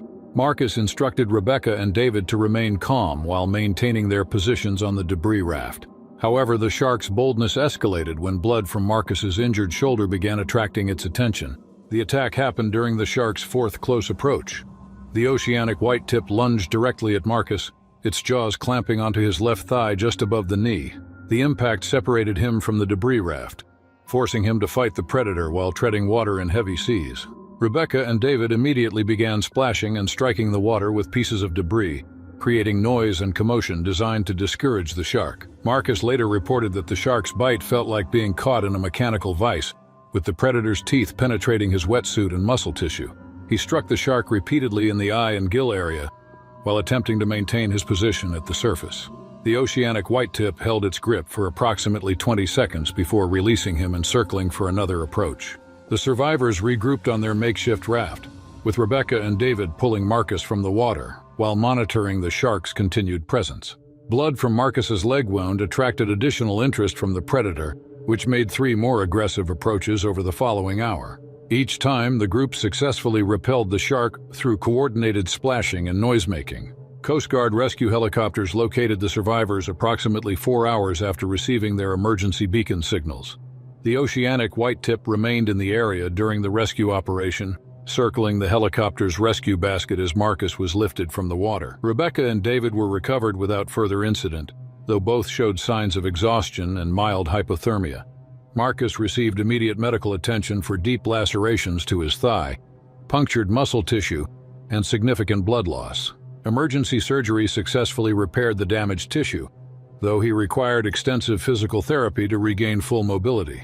The shark's bite had narrowly missed major arteries, preventing what could have been a fatal injury. The incident provided researchers with valuable data about oceanic white-tip behavior in survival situations. Unlike coastal species that typically investigate and retreat, oceanic whitetips demonstrated persistent interest in potential prey, requiring active deterrent measures from survivors. The case became part of survival training protocols for pilots operating over deep ocean waters. Marcus eventually returned to flying, though he modified his routes to remain closer to coastal areas when possible. The experience reinforced his respect for oceanic predators and the extreme vulnerability faced by survivors in open water environments where escape options remain limited and rescue operations require extended time periods. Morning swells in the Florida Keys promised perfect surfing conditions when Ethan Morales paddled out on September 3, 2019. This section of the Atlantic Ocean, where the Gulf Stream approaches the Florida Reef System, created unique wave formations that attracted experienced surfers from across the Caribbean. The deep waters just beyond the reef also served as hunting grounds for pelagic species, including billfish that rarely interacted with surface activities. Ethan Morales, a 29-year-old professional surf instructor from Key West, had been riding these particular waters for over 15 years. His intimate knowledge of local conditions and marine life made him a respected figure among the Keys surfing community. That morning, he had chosen a break known locally for its consistent waves and relatively isolated location. The reef system extending from the Florida Keys represented one of North America's most diverse marine ecosystems. Warm Gulf Stream waters supported large populations of baitfish, which in turn attracted predatory species including marlin, sailfish, and swordfish. These billfish typically remained in deeper waters during daylight hours, making encounters with surface activities extremely rare.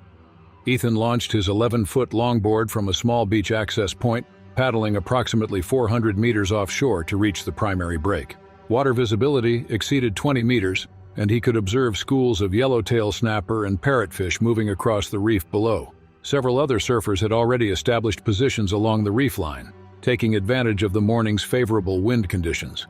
The waves arrived in consistent sets every 12 to 15 minutes, providing ample opportunity for extended rides across the reef's shallow sections. Ethan caught his first wave shortly after sunrise, carving smooth turns while the morning light created optimal photography conditions for fellow surfers, documenting the session from nearby boats. By 9:30 that morning, Ethan had completed several successful rides and was paddling back to the lineup when he noticed unusual activity in the water column below. Large schools of ballyhoo and sardines appeared agitated, forming tight defensive formations that typically indicated the presence of predators. However, the behavior seemed more intense than typical reef fish activity. The swordfish attack occurred while Ethan straddled his board, waiting for the next wave set. A large adult swordfish, estimated at over 3 meters in length, had been pursuing baitfish schools when Ethan's board movements apparently triggered a defensive strike. The fish launched itself vertically from a depth of approximately 8 meters, its distinctive bill aimed directly at what it perceived as a threat. The swordfish's bill penetrated Ethan's right side just below his ribcage, creating a puncture wound that extended several inches into his torso. The impact knocked him from his surfboard and into the churning water, where blood immediately began attracting attention from reef fish. Pain from the wound made swimming difficult, and Ethan struggled to reach his floating board while the swordfish thrashed nearby. Fellow surfers Jessica Martinez and Tony Williamson witnessed the attack from positions approximately 50 meters away. They immediately abandoned their own boards and swam toward Ethan, forming a protective barrier between him and the agitated swordfish while calling for assistance from support boats anchored near the reef. The swordfish, apparently disoriented by its aggressive strike, continued to move erratically around the attack site for several minutes. Jessica and Tony used their boards as shields while pulling Ethan toward shallow water, where the large billfish could not follow. Other surfers in the area created noise and commotion, designed to discourage further aggressive behavior from the predator. Ethan remained conscious throughout the incident but showed signs of shock from blood loss and trauma. The swordfish's bill had fractured his 9th rib and caused significant damage to the surrounding muscle tissue. Emergency medical protocols required immediate evacuation to a trauma center, equipped to handle penetrating abdominal injuries. A Coast Guard rescue helicopter reached the scene within 25 minutes of the initial distress call. Ethan was extracted from the water using standard rescue procedures and transported directly to a trauma center, where emergency surgeons addressed his internal injuries. The operation successfully repaired damaged tissue and prevented complications from potential infection. Recovery required 3 weeks of hospitalization, followed by extensive physical therapy to restore core muscle function. The swordfish's strike had narrowly missed vital organs, though Ethan experienced reduced mobility and chronic pain for several months after the incident. Medical specialists noted that billfish attacks on humans represented extremely rare occurrences, typically resulting from defensive behavior rather than predatory intent. The incident provided marine biologists with valuable data about swordfish behavior in shallow reef environments. Research suggested that the fish's aggressive response resulted from territorial defense rather than mistaken identity, with the surfboard's movement patterns triggering protective instincts normally reserved for competing predators or threats to feeding areas. Ethan eventually returned to surfing, though he modified his approach to avoid areas with high concentrations of baitfish activity. The experience enhanced his understanding of marine ecosystem interactions and reinforced his respect for the unpredictable nature of pelagic species. His recovery story became part of water safety education programs throughout the Florida Keys, helping other surfers recognize potential hazards in seemingly benign conditions. On October 1, 2025, the Laurent family, travelers from southern France with a love for adventure, arrived at the busy harbor of Gansbaai, South Africa, their hearts pounding with anticipation as they prepared to experience what they had long considered the pinnacle of oceanic thrill: cage diving with great white sharks. Julien Laurent, 45, a marine biologist who had spent his life studying ocean predators but had never confronted one at such close quarters, had convinced his wife Camille, 43, a literature teacher with an innate respect for the sea, and their 17-year-old daughter Elodie, who had inherited her father's curiosity about marine life, that the experience would be exhilarating yet completely safe under the supervision of the seasoned crew. The morning air smelled sharply of salt and diesel, seagulls wheeling overhead as the small expedition boat rocked on the swell, sunlight glinting on choppy waves that sparkled deceptively, hiding the raw power beneath. They had prepared carefully, wetsuits adjusted snugly, regulators checked twice, masks sealed, and cages reinforced with steel bars that had survived countless encounters. The crew moved with precise efficiency, dumping chum into the sea which churned into a frothy swirl, creating a lure irresistible to the massive predators lurking below. Julien, Camille, and Elodie stepped into the cage, the doors closing securely behind them, as the boat rocked gently and the distant cries of the crew punctuated the tense silence. At first, the water was calm, shadows drifting in the blue, the occasional swirl hinting at something far larger than anything the family could see. Julien watched his own breath form clouds in the cold water, feeling the reassuring solidity of the steel cage beneath his hands, while Camille's fingers tightened around the bars, a nervous habit she could not suppress. Elodie's gaze darted across the shadows, excitement and fear mingling as adrenaline began its quiet surge through her veins. The ocean stretched out into endless mystery around them, promising both awe and danger. Then, without warning, the sea erupted.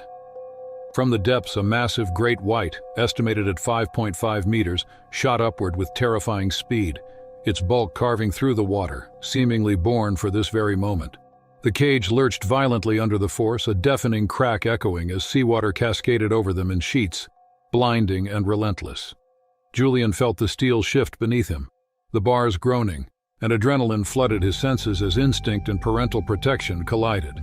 He shoved Elodie toward a corner, pressing her as close as possible against the cage, while bracing himself against the immense impact.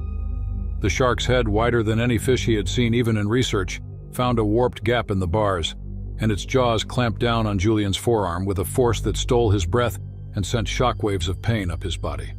Camille, caught by the predator's tail, was thrown against the cage wall with bone-jarring force, winded and disoriented, her body slick with seawater and already streaked with blood from shallow cuts.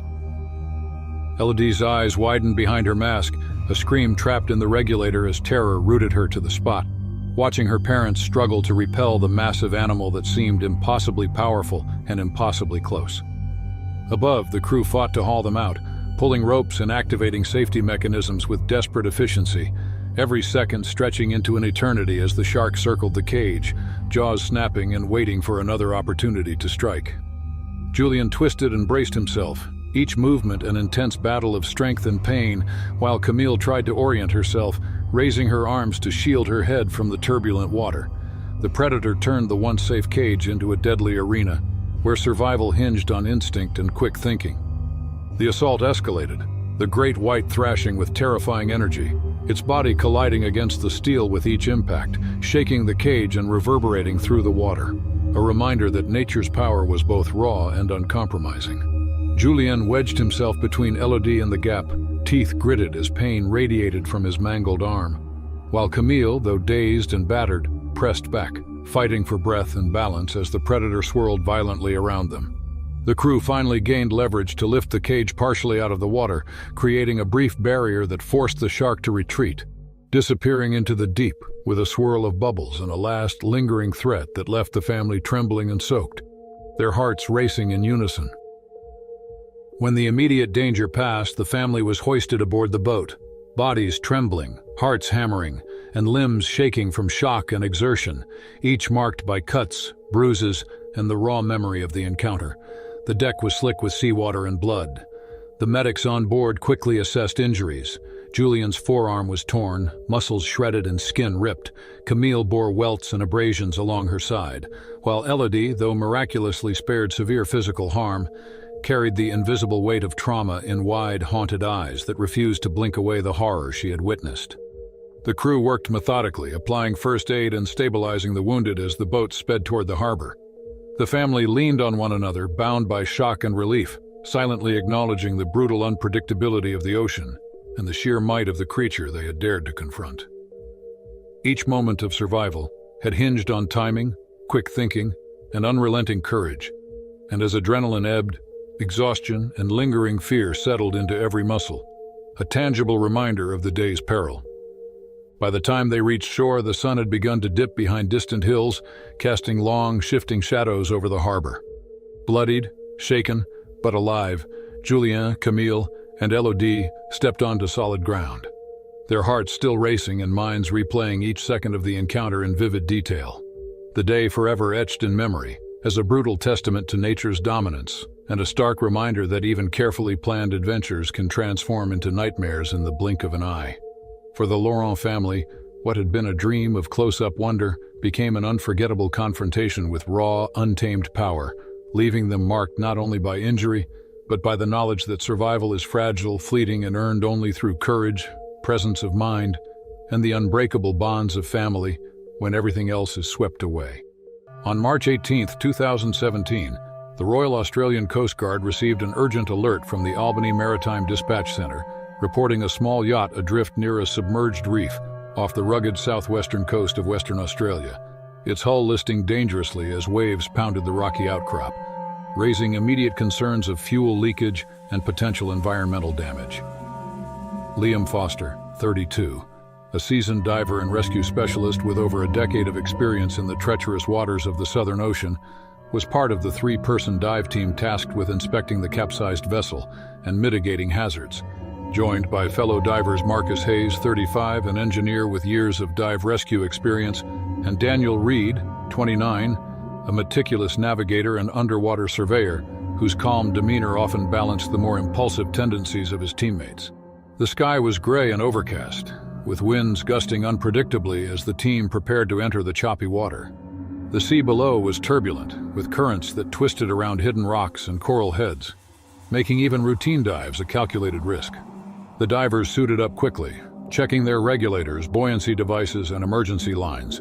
Their movements were precise, having been honed through countless drills, yet tempered with a quiet tension born from the knowledge that the Southern Ocean could turn violent in seconds. The boat lurched beneath them, waves spilling over the rails as they approached the reef, and the scent of salt and diesel hung thick in the air, mingling with the faint tang of seaweed carried on the wind. Liam, confident in his skills but aware of the inherent dangers, took the lead, signaling to his teammates as they descended into the cold, murky depths, regulators filling their ears with the hiss of compressed air and water pressing against their suits. The world above reduced to muted light filtering down through the gray water. The initial inspection proceeded methodically. Liam's gloved hands brushed along the hull, checking for breaches and fuel leaks, while Marcus and Daniel hovered nearby, scanning the surrounding water for debris or shifting currents. The murk of the Southern Ocean limited visibility to a few meters, and every shadow seemed amplified, every flicker in the water a potential threat. The divers were aware of the possibility of large predators in these waters. Still, they trusted their training, believing that their team coordination and safety protocols would keep them out of harm's way during this standard operation. Then, without warning, the water exploded with sudden violence. From the gray murk below, a massive great white, estimated at 5.2 meters, surged upward with terrifying speed, its sheer bulk propelling it like a missile through the water. Liam was the first to feel the impact, a crushing force colliding against him from below, knocking the regulator from his mouth and leaving him coughing violently as water filled his airway. The diver was propelled backward into the swirl of bubbles and debris, his harness straining against the sudden pull as instinct and panic collided, adrenaline spiking in a way that left his mind focused entirely on survival in the face of overwhelming force. Before Marcus or Daniel could react, the shark struck again, clamping onto Liam's torso with a ferocious grip that sent shockwaves of pain radiating through his body, each movement of the predator throwing him violently in the current. Blood spread in a dark cloud through the water, the metallic scent mixing with the brine, as Liam fought to keep his regulator in place, only to feel it torn free once more, the life-sustaining air cutting off in a brutal instant.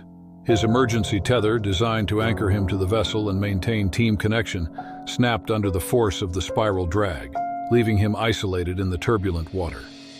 The world was reduced to chaotic motion, and the terrifying power of a predator moved with startling precision and speed.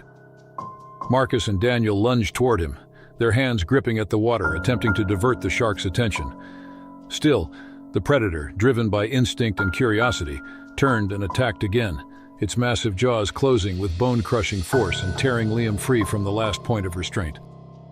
Each thrash of the great white sent shockwaves through the surrounding water, displacing debris and sending the remaining divers spinning in currents they could neither anticipate nor control.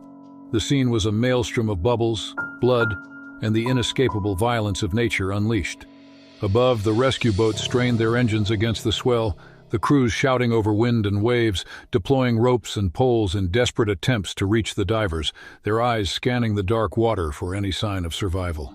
Minutes stretched interminably, each tick of the clock a reminder of the lethal power lurking beneath the surface. At the same time, Liam's body was swept away in the shark's relentless thrashing, fragments of harness and gear the only evidence of his struggle as he vanished from sight.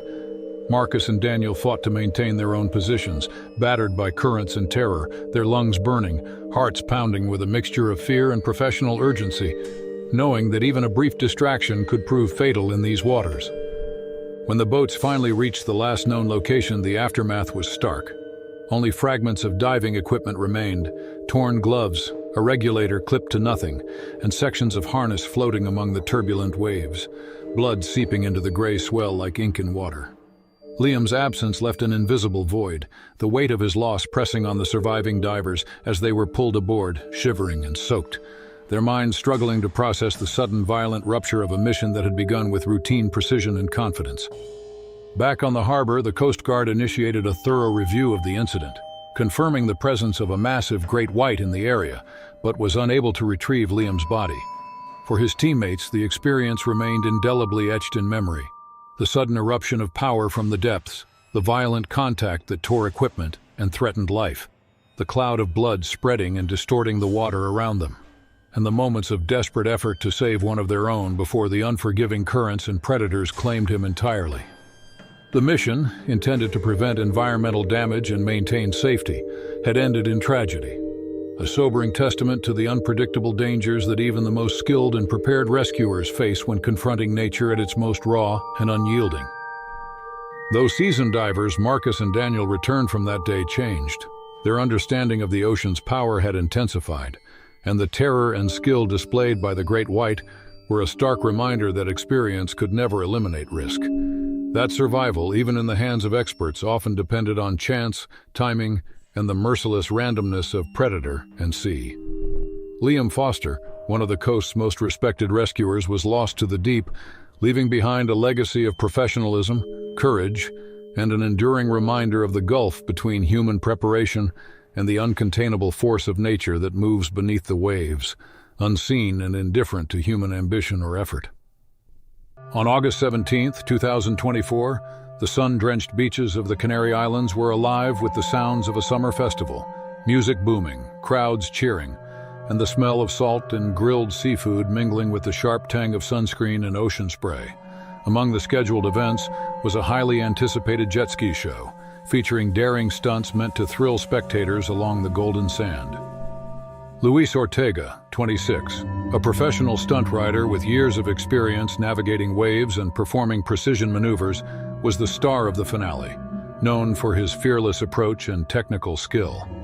Clad in a brightly colored wetsuit and armed with only his life vest and jet ski, he had spent the morning rehearsing jumps and spins, confident that the combination of timing, speed, and safety protocols would ensure a flawless performance.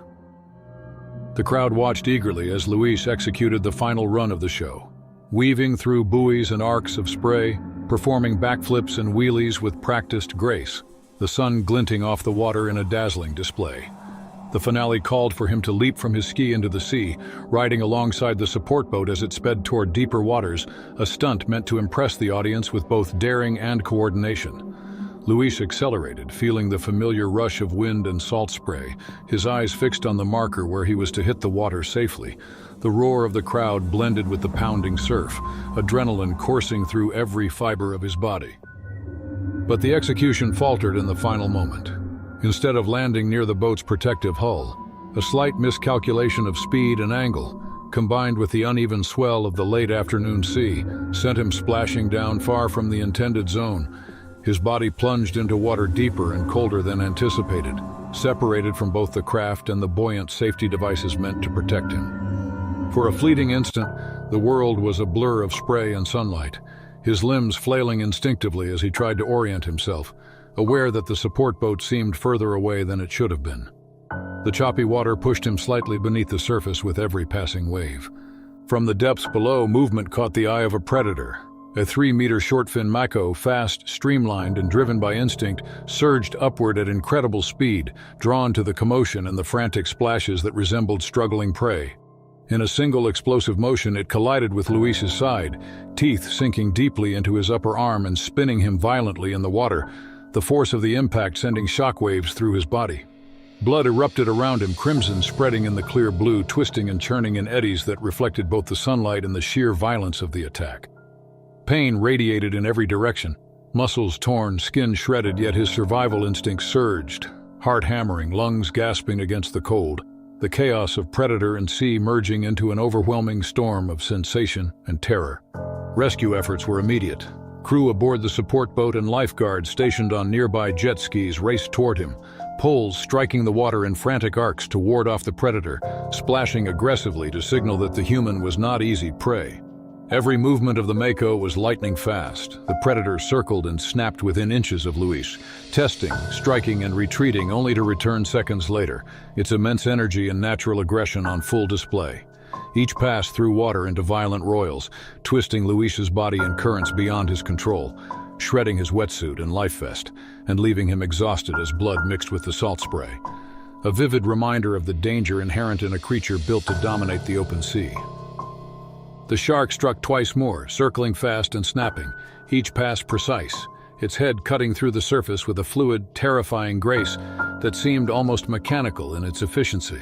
Luis fought to protect himself, raising his legs and twisting his body, striking out where he could, but the attacks were calculated, overwhelming, and utterly relentless. Observers on the beach could only watch in horror as the cheers of moments before were silenced by gasps and the frantic cries of rescuers commanding the water.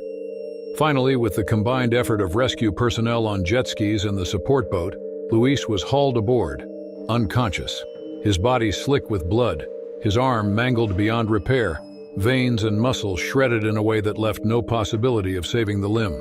Medics on site worked rapidly to stabilize him, compressing wounds, administering fluids, and preparing for rapid transfer to a hospital on the island. At the same time, the shocked audience and crew processed the sudden transformation of a planned spectacle into a scene of primal terror. The aftermath was a grim contrast to the spectacle intended for entertainment. Equipment lay scattered, spray and blood mixed across the water, and spectators huddled together, many in disbelief at the rapid, brutal sequence of events that had turned a summer festival into a life-altering emergency. For Luis, the attack marked not only a physical loss but a profound encounter with the raw, unrelenting aggression of one of the ocean's fastest and most unpredictable predators. Even experienced professionals, regardless of their skill, can be at the mercy of the sea and its creatures, the event serving as a vivid lesson in the razor-thin line between thrill and catastrophe. In the weeks and months that followed, the story of the festival circulated widely, serving as a chilling reminder that even in controlled, staged scenarios, the instincts of apex predators like short-fin makos can turn a calculated stunt into a fight for survival in mere seconds. For the organizers, the incident prompted a re-evaluation of safety protocols, including maintaining a safe distance from deep water, as well as increased awareness of local marine wildlife. For Luis, the experience became a defining moment, a sudden collision of human ambition and nature's uncompromising power, leaving scars, loss, and an indelible understanding of the ocean's unpredictability. On July 11, 2025, Hannah Price, a 27-year-old tourist from England, set out on an adventure she had dreamed about for years. She was fascinated by the sea, having spent much of her childhood near small coastal towns with her family. After finishing her studies and building a career, she rewarded herself with a trip to South Africa, eager to see its wildlife up close. She was drawn especially to Seal Island near Gansbaai, a place renowned for its marine beauty and the unique opportunity to experience the ocean. Hannah had always been someone who sought new experiences. Friends described her as energetic, curious, and unafraid of trying the extraordinary. When she heard of transparent kayaks designed to let paddlers view the life beneath them, she signed up without hesitation. To her, the idea of gliding across the turquoise surface while seals darted and played below seemed like a perfect way to connect with nature. That morning, she paddled quietly in the clear boat, her eyes fixed on the graceful movements of the animals under the waves. The sea was calm, reflecting the sky above in shimmering patterns. Hannah drifted closer to the reef's edge, where shadows moved lazily beneath her. She leaned forward, entranced by the sight of dark shapes weaving among the rocks. She felt safe, her small craft bobbing gently, unaware of what lay deeper in the blue. Then, without warning, the ocean exploded beneath her. A massive great white shark surged upward with terrifying force, its bulk shattering the calm. The predator slammed into the kayak, sending water spraying into the air. Before Hannah could react, its jaws clamped around her leg, crushing bone and muscle in an instant.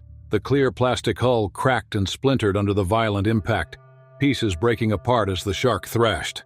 Agonizing pain shot through her body as she screamed and kicked frantically, her hands clutching at the wreck of the kayak. The shark pulled hard, dragging her halfway out of the craft.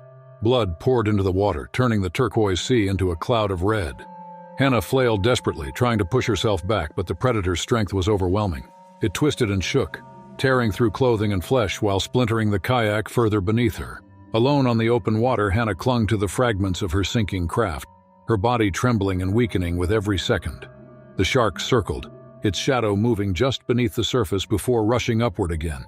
It struck once more, snapping and tearing at her side, leaving jagged wounds that bled heavily. She fought to hold on, her cries echoing across the waves as the predator's fin cut through the surface in chilling loops. The minutes dragged on unbearably, each second filled with fear and pain. Hannah was still afloat, but barely, gripping shards of her shattered kayak as the shark lingered around her, the turquoise water stained by her blood. Alone and drifting, she faced the relentless presence of one of nature's deadliest hunters. Hannah's grip weakened as she struggled to keep her head above the swells. Pieces of her transparent kayak floated away, carried by the current, leaving her exposed in the vast ocean.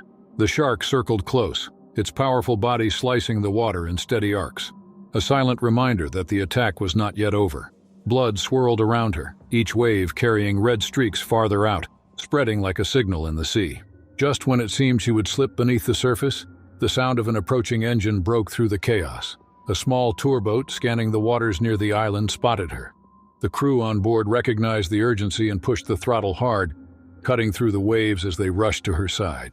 From the deck, rescuers saw her limp frame clinging to broken plastic, the sea around her stained with blood, while the shadow of the predator loomed just below.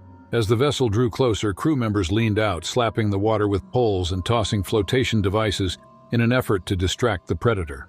The shark veered away briefly, its fins slicing the surface before dipping back into deeper water. With seconds to spare, hands reached down and pulled Hannah's battered body aboard. She collapsed onto the deck, her skin pale, her eyes wide with shock, her leg torn open from the brutal assault. For First aid began immediately. Towels and dressings were pressed against the wounds, and belts were fastened tightly to slow the bleeding. She shook violently from cold and shock, her breath shallow as the team worked frantically. One of the rescuers radioed for help, relaying the situation with urgency while the boat sped toward the harbor.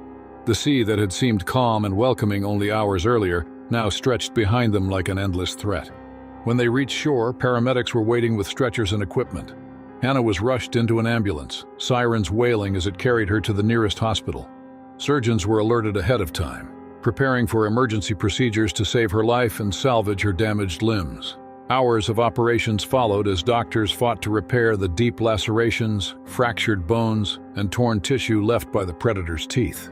News of the attack spread quickly across Gansbai and beyond. Locals were shaken, though many were not surprised, as the area was known for being a hotspot of great white activity.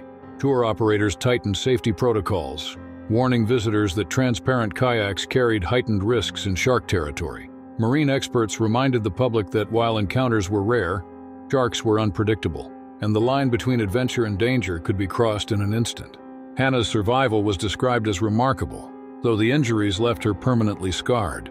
Her recovery required months of rehabilitation, including both physical therapy and emotional support to cope with the trauma.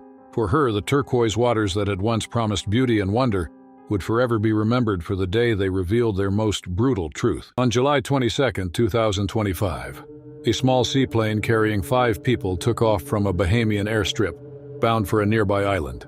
At the controls was Alex Green, an experienced pilot with years of flying in the Caribbean. He had handled sudden storms and turbulent skies before, earning him the reputation among his colleagues as someone who remained calm under pressure. Alongside him sat 4 passengers, including Michael, a traveler eager to explore the tropical chain of islands. The day had started with promise, yet over the open ocean, the weather can turn in seconds. By late morning, dark clouds gathered quickly, sweeping across the bright horizon. Rain hammered the plane's windows as winds roared. Lightning cracked in the distance, and the once steady flight began to shudder. Despite Alex's efforts to steady the craft, a violent downdraft sent the seaplane plunging toward the churning waves below. In moments, metal screeched and water exploded as the plane struck the surface, breaking apart on impact. All 5 managed to escape, clinging to scattered wreckage as waves tossed them mercilessly. They huddled together, their bodies bruised, their skin burning under the harsh sun as the hours dragged on. The turquoise sea stretched endlessly around them, no land in sight, only the rolling swells and the wreckage keeping them afloat. Alex tried to encourage the others, urging them to hold tight and conserve energy. Michael, though shaken, did his best to stay focused, gripping a section of floating debris with aching arms. Time moved slowly in the open water. The heat was relentless and thirst gnawed at them as salt stung their lips. Each wave pushed them apart, then pulled them back together. Hope wavered with every passing hour, but they clung to the wreckage, knowing that giving up was not an option. As the afternoon wore on, a shadow began to circle beneath them. At first, it was only a glimpse, a dark figure gliding smoothly beneath the surface. Soon, a tall dorsal fin broke the water, moving steadily closer. An oceanic white-tip shark, known for its persistence, had found them. The predator circled deliberately, brushing against debris and testing the edges of the group. Its movements were calm, yet filled with menace, as if waiting for the right moment to strike. The survivors splashed and kicked at the water, trying to keep it away. However, exhaustion dulled their efforts, and fear weighed heavily upon them. Michael leaned forward, reaching to secure a drifting life jacket. In that instant, the shark lunged, its jaws clamped down on his arm, teeth slicing through muscle and tearing across his shoulder. He screamed in pain, thrashing violently as blood poured into the water, turning the turquoise waves into a red cloud. The others kicked desperately, shouting and splashing to drive the predator off. For a moment, it circled again, its large body weaving between fragments of the wreck. Michael clung weakly to the debris, his face pale as the predator prepared for another strike. The shark came back with another surge, twisting its body in the waves as it struck again. This time, its teeth cut into Michael's torso, leaving deep wounds as he fought to stay above the surface. His arms flailed weakly, his strength slipping away as more blood mixed with the salt water. The predator shook once, then released, circling again as if testing the group's resolve. The other survivors reacted with desperation. They kicked and splashed with everything they had left, using fragments of wreckage as shields. Alex pushed forward through the waves, creating noise and movement to confuse the predator.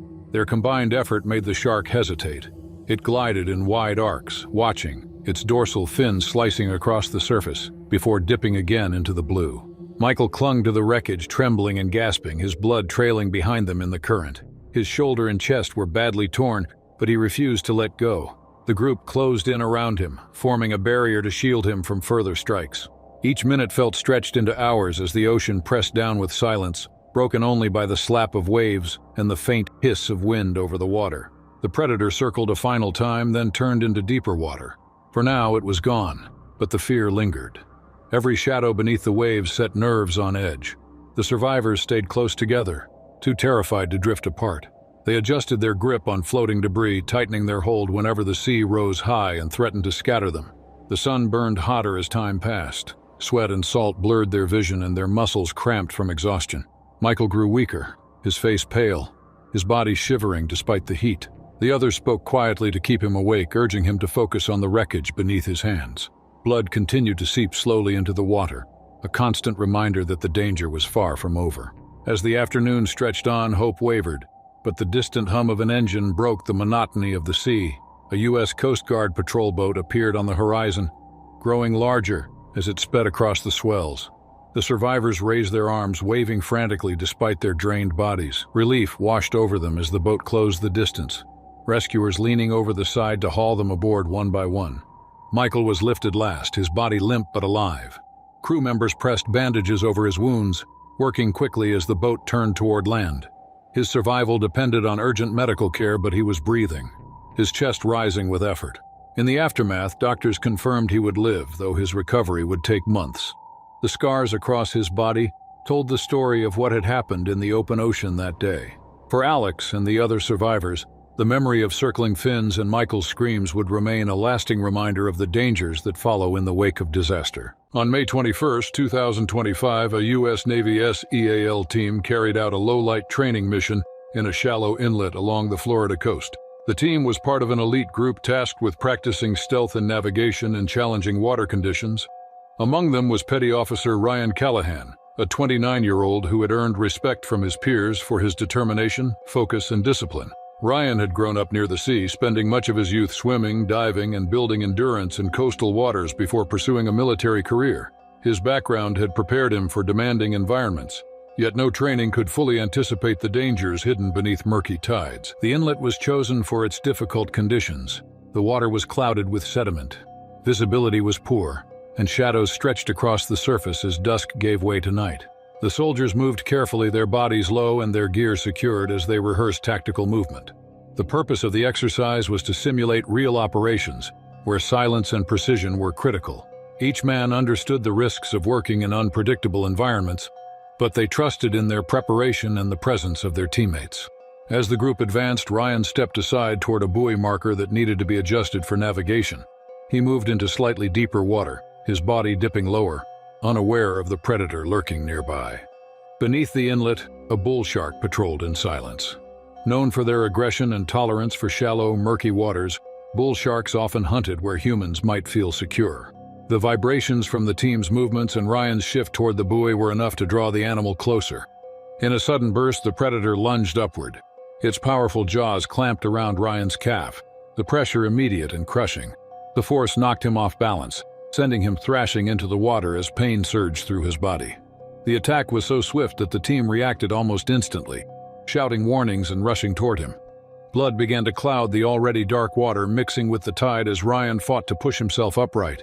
The shark bit down again, this time tearing into his lower leg and grazing his torso. The thrashing of the animal created violent splashes that churned the inlet, its tail whipping with immense strength as it held on.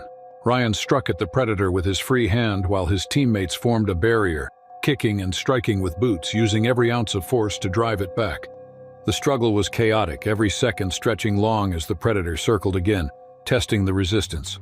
Ryan's body weakened under the strain, but his teammates gripped his arms and vest, pulling with all their might to drag him into shallower water. The predator lunged once more, but the combined strength of the group forced separation, breaking the contact long enough to bring him toward shore. The team carried him from the surf, his leg torn and bleeding heavily as they shouted for medical aid.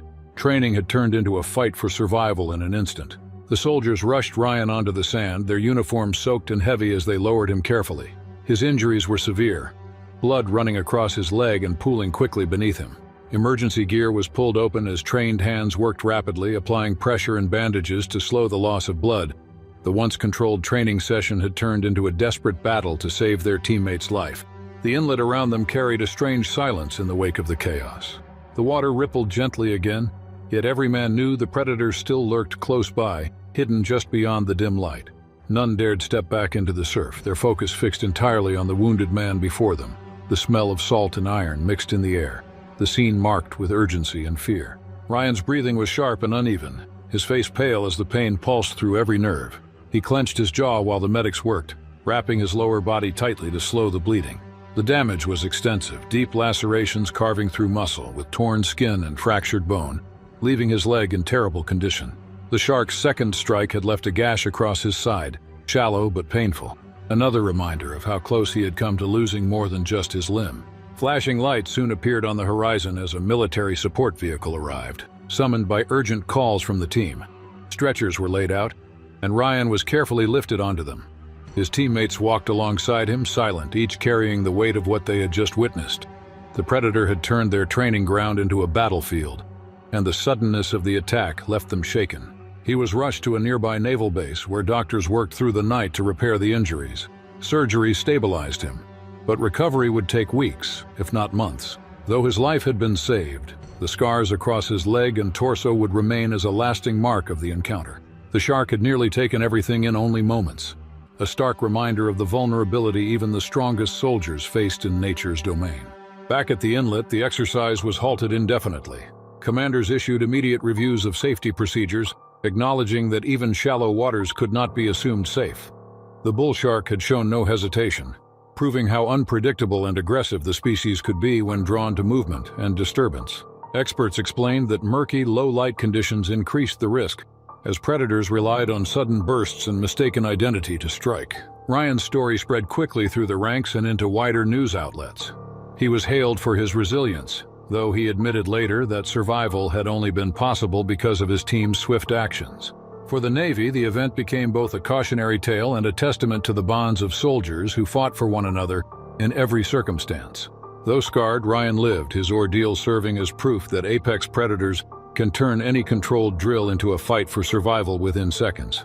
On July 19, 2025, Monterey Bay in California shimmered under the summer sun, its waters calm and inviting. Among the visitors that day was Rachel Simmons, a 29-year-old American known for her adventurous lifestyle. Rachel grew up in Colorado, far from the ocean, but her love for the outdoors began in childhood. She spent her younger years hiking trails, climbing peaks, and filming her experiences on a small camera she carried everywhere. After moving to California in her early 20s, she turned her passion into a personal vlog, sharing her explorations of the state's diverse landscapes. Her audience grew steadily, drawn to her fearless attitude and willingness to try sports that blended speed, danger, and beauty. Rachel had recently taken an interest in marine activities, inspired by the vast coastline and kelp forests near her new home. She was especially captivated by the Sea Bob, a sleek watercraft designed for gliding both above and below the surface. It allowed her to weave through underwater terrain while recording striking footage for her channel. She had practiced in controlled environments, gaining confidence with the device, and now often ventured into natural waters to capture real-life encounters with marine life. On this particular day, Rachel launched her Sea Bob from the beach, eager to record content among the kelp beds of Monterey Bay. The clear waters sparkled with shafts of sunlight, and fish darted between swaying fronds. Her camera rig was secured to the front of the device, recording every angle as she skimmed and dove. She felt a mix of freedom and control as she maneuvered in wide arcs, testing new movements to impress her viewers. Excited, Rachel pushed farther from shore than usual. The water deepened, and her Sea Bob sliced smoothly above the darker patches where the kelp forest thinned. Her laughter echoed across the surface as she spun in a tight circle, the machine pulling her with precision. She had little reason to suspect that anything dangerous lurked nearby. Beneath her, however, a massive shadow stirred. A great white shark, estimated at more than 14 feet, had been patrolling the area. Drawn by the sudden noise and movement, it closed the distance with terrifying speed. Rachel, focused on her recording, had no warning before the sea erupted. The predator surged upward in a violent burst. Its jaws clamped onto her leg with crushing force, splintering bone and tearing through muscle. Rachel was wrenched sideways, her sea bob spinning out of control as her body twisted under the weight of the impact. Shock and pain struck instantly, her scream muffled by the water as red clouds spread into the clear bay. The shark shook its head, thrashing her violently, while the sea bob spun in frantic loops. The device collided with kelp and foam, useless against the raw strength of the animal. Rachel flailed, striking out in panic, her blood swirling into thick trails that only heightened the predator's interest. Nearby divers and kayakers noticed the chaos, their eyes widening as the fin cut the surface. They splashed furiously, throwing flotation devices into the water, desperate to break the animal's focus. The water churned with splashes as the kayakers beat the surface, their paddles striking foam to drive the predator away. Rachel's body twisted helplessly in the grip of the powerful jaws, her sea bob jerking violently before sinking beneath her. Blood streamed from deep gashes in her leg, turning the clear water into a clouded haze. The predator's strength dragged her down, but the sudden commotion from the nearby rescuers created confusion. The great white released its hold for a moment, circling with wide arcs, its dorsal fin slicing the surface. Rachel floated weakly, her arms flailing as she struggled to stay upright. Pain radiated through her body, every movement costing strength, but instinct pushed her to keep kicking despite the broken bones. Her vision blurred, yet she was dimly aware of the noise around her. One of the divers splashed with a buoy, hurling it into the water between the predator and Rachel. The great white turned sharply, snapping at the object as if testing whether it was prey. That distraction bought precious seconds. A small support boat sped toward the scene, its crew leaning over with ropes and poles. The group of rescuers formed a barrier of sound and splashing, closing in around her. The predator lunged once more, striking the floating sea bob that bobbed near the surface. Its teeth tore through plastic, fragments scattering across the waves. The boat crew seized their chance. They reached Rachel, pulling her across the side with every ounce of strength. Her body was limp, her wetsuit shredded, blood still seeping from torn muscle and fractured bones. She gasped as she collapsed onto the deck, seawater spilling from her chest with each ragged breath. The shark circled a final time before vanishing into deeper water, its fin slipping beneath the surface. Relief swept over the group, but the urgency of Rachel's condition left no time to pause. Makeshift bandages were pressed against her wounds, layers of cloth turning red almost instantly. The boat's engine roared as it raced toward the shore, the sound of waves crashing against the hull mixing with her shallow groans. On land, emergency crews rushed her to the hospital. Doctors worked to stabilize her, stitching multiple deep lacerations and setting broken bones. Puncture wounds marked her muscles where teeth had sunk deep, and her leg required hours of surgery. The injuries were severe, but her survival was assured thanks to the rapid actions of those nearby.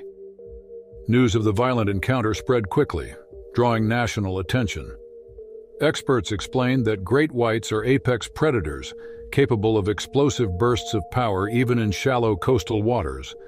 They are often drawn to erratic splashing, making devices like sea bobs risky in areas where sharks patrol.